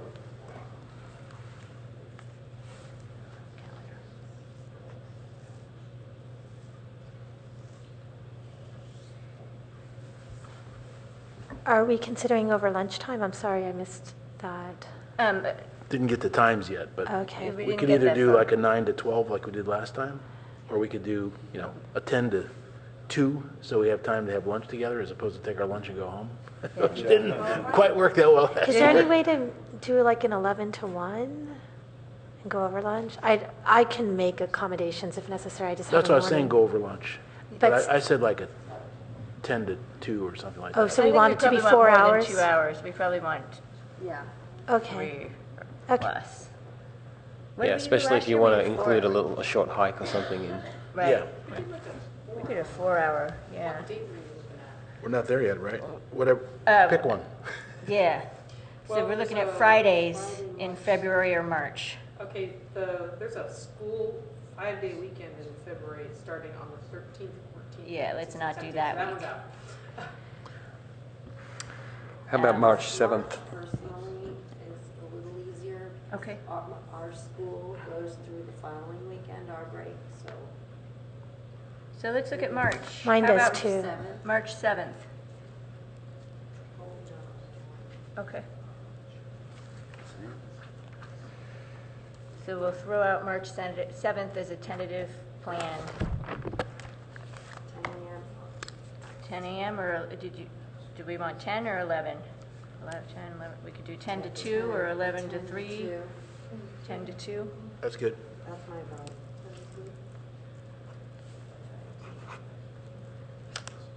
March 7th. Okay, so that's a tentative plan. And Rob, you can, I'll look to see if the room is available up at the Interpretive Center. Yep. that'd be great. No lizards or whatever, something. Lots of animals up there. No reptiles, no insects. So in the interim, I'll try to update this list, and if people have things in mind already that they would like to add to as subjects that we might consider doing in the next year, and that includes not just what might come before us naturally through the regular processes, but if there's a new idea or some initiative that we think that we ought to start from the ground up from this commission, that's certainly an appropriate topic for conversation. Any other comments on the retreat? All right. March 7th. Next item is ad hoc committee and liaison updates. So we have, I haven't heard of any updates, but we'll ask about the dogs, off-leash dogs. Do you have anything to report? No. Nope. Okay. Sterling Canal? Wait, are we going to have a dogs one by next month? It's kind of a new initiative that Pat, are we going to have a next one by next month? An update? I'd love to see one. Can, we have to schedule a meeting. We need to schedule a meeting with Darren to get that moving. So we'll talk offline. Can I recommend a field trip for the dogs committee? I've been starting to use a dog park near my house that I think I reported on at the commission, and it's very interesting. I want to just tell you to try to visit it if you can. It's on I don't know what it's called. It's on San Antonio Avenue near Fayette. San Antonio Road near Fayette. And it's very interesting because it's small and very well used, and it has artificial turf. And I'd never seen those three things together, and I don't think we have that model in Palo Alto. This is in Mountain View. But I really do think it's worth a visit. And you can, when I go there, I do ask people what they think about it. People are very talkative about it. So I just thought just to look at the world of options. Any other reports from ad hoc committees or liaison activities? We formed 2 new ones last month, so. For Sterling Canal and Evans Interpretive Center. Interpretive Center. Right.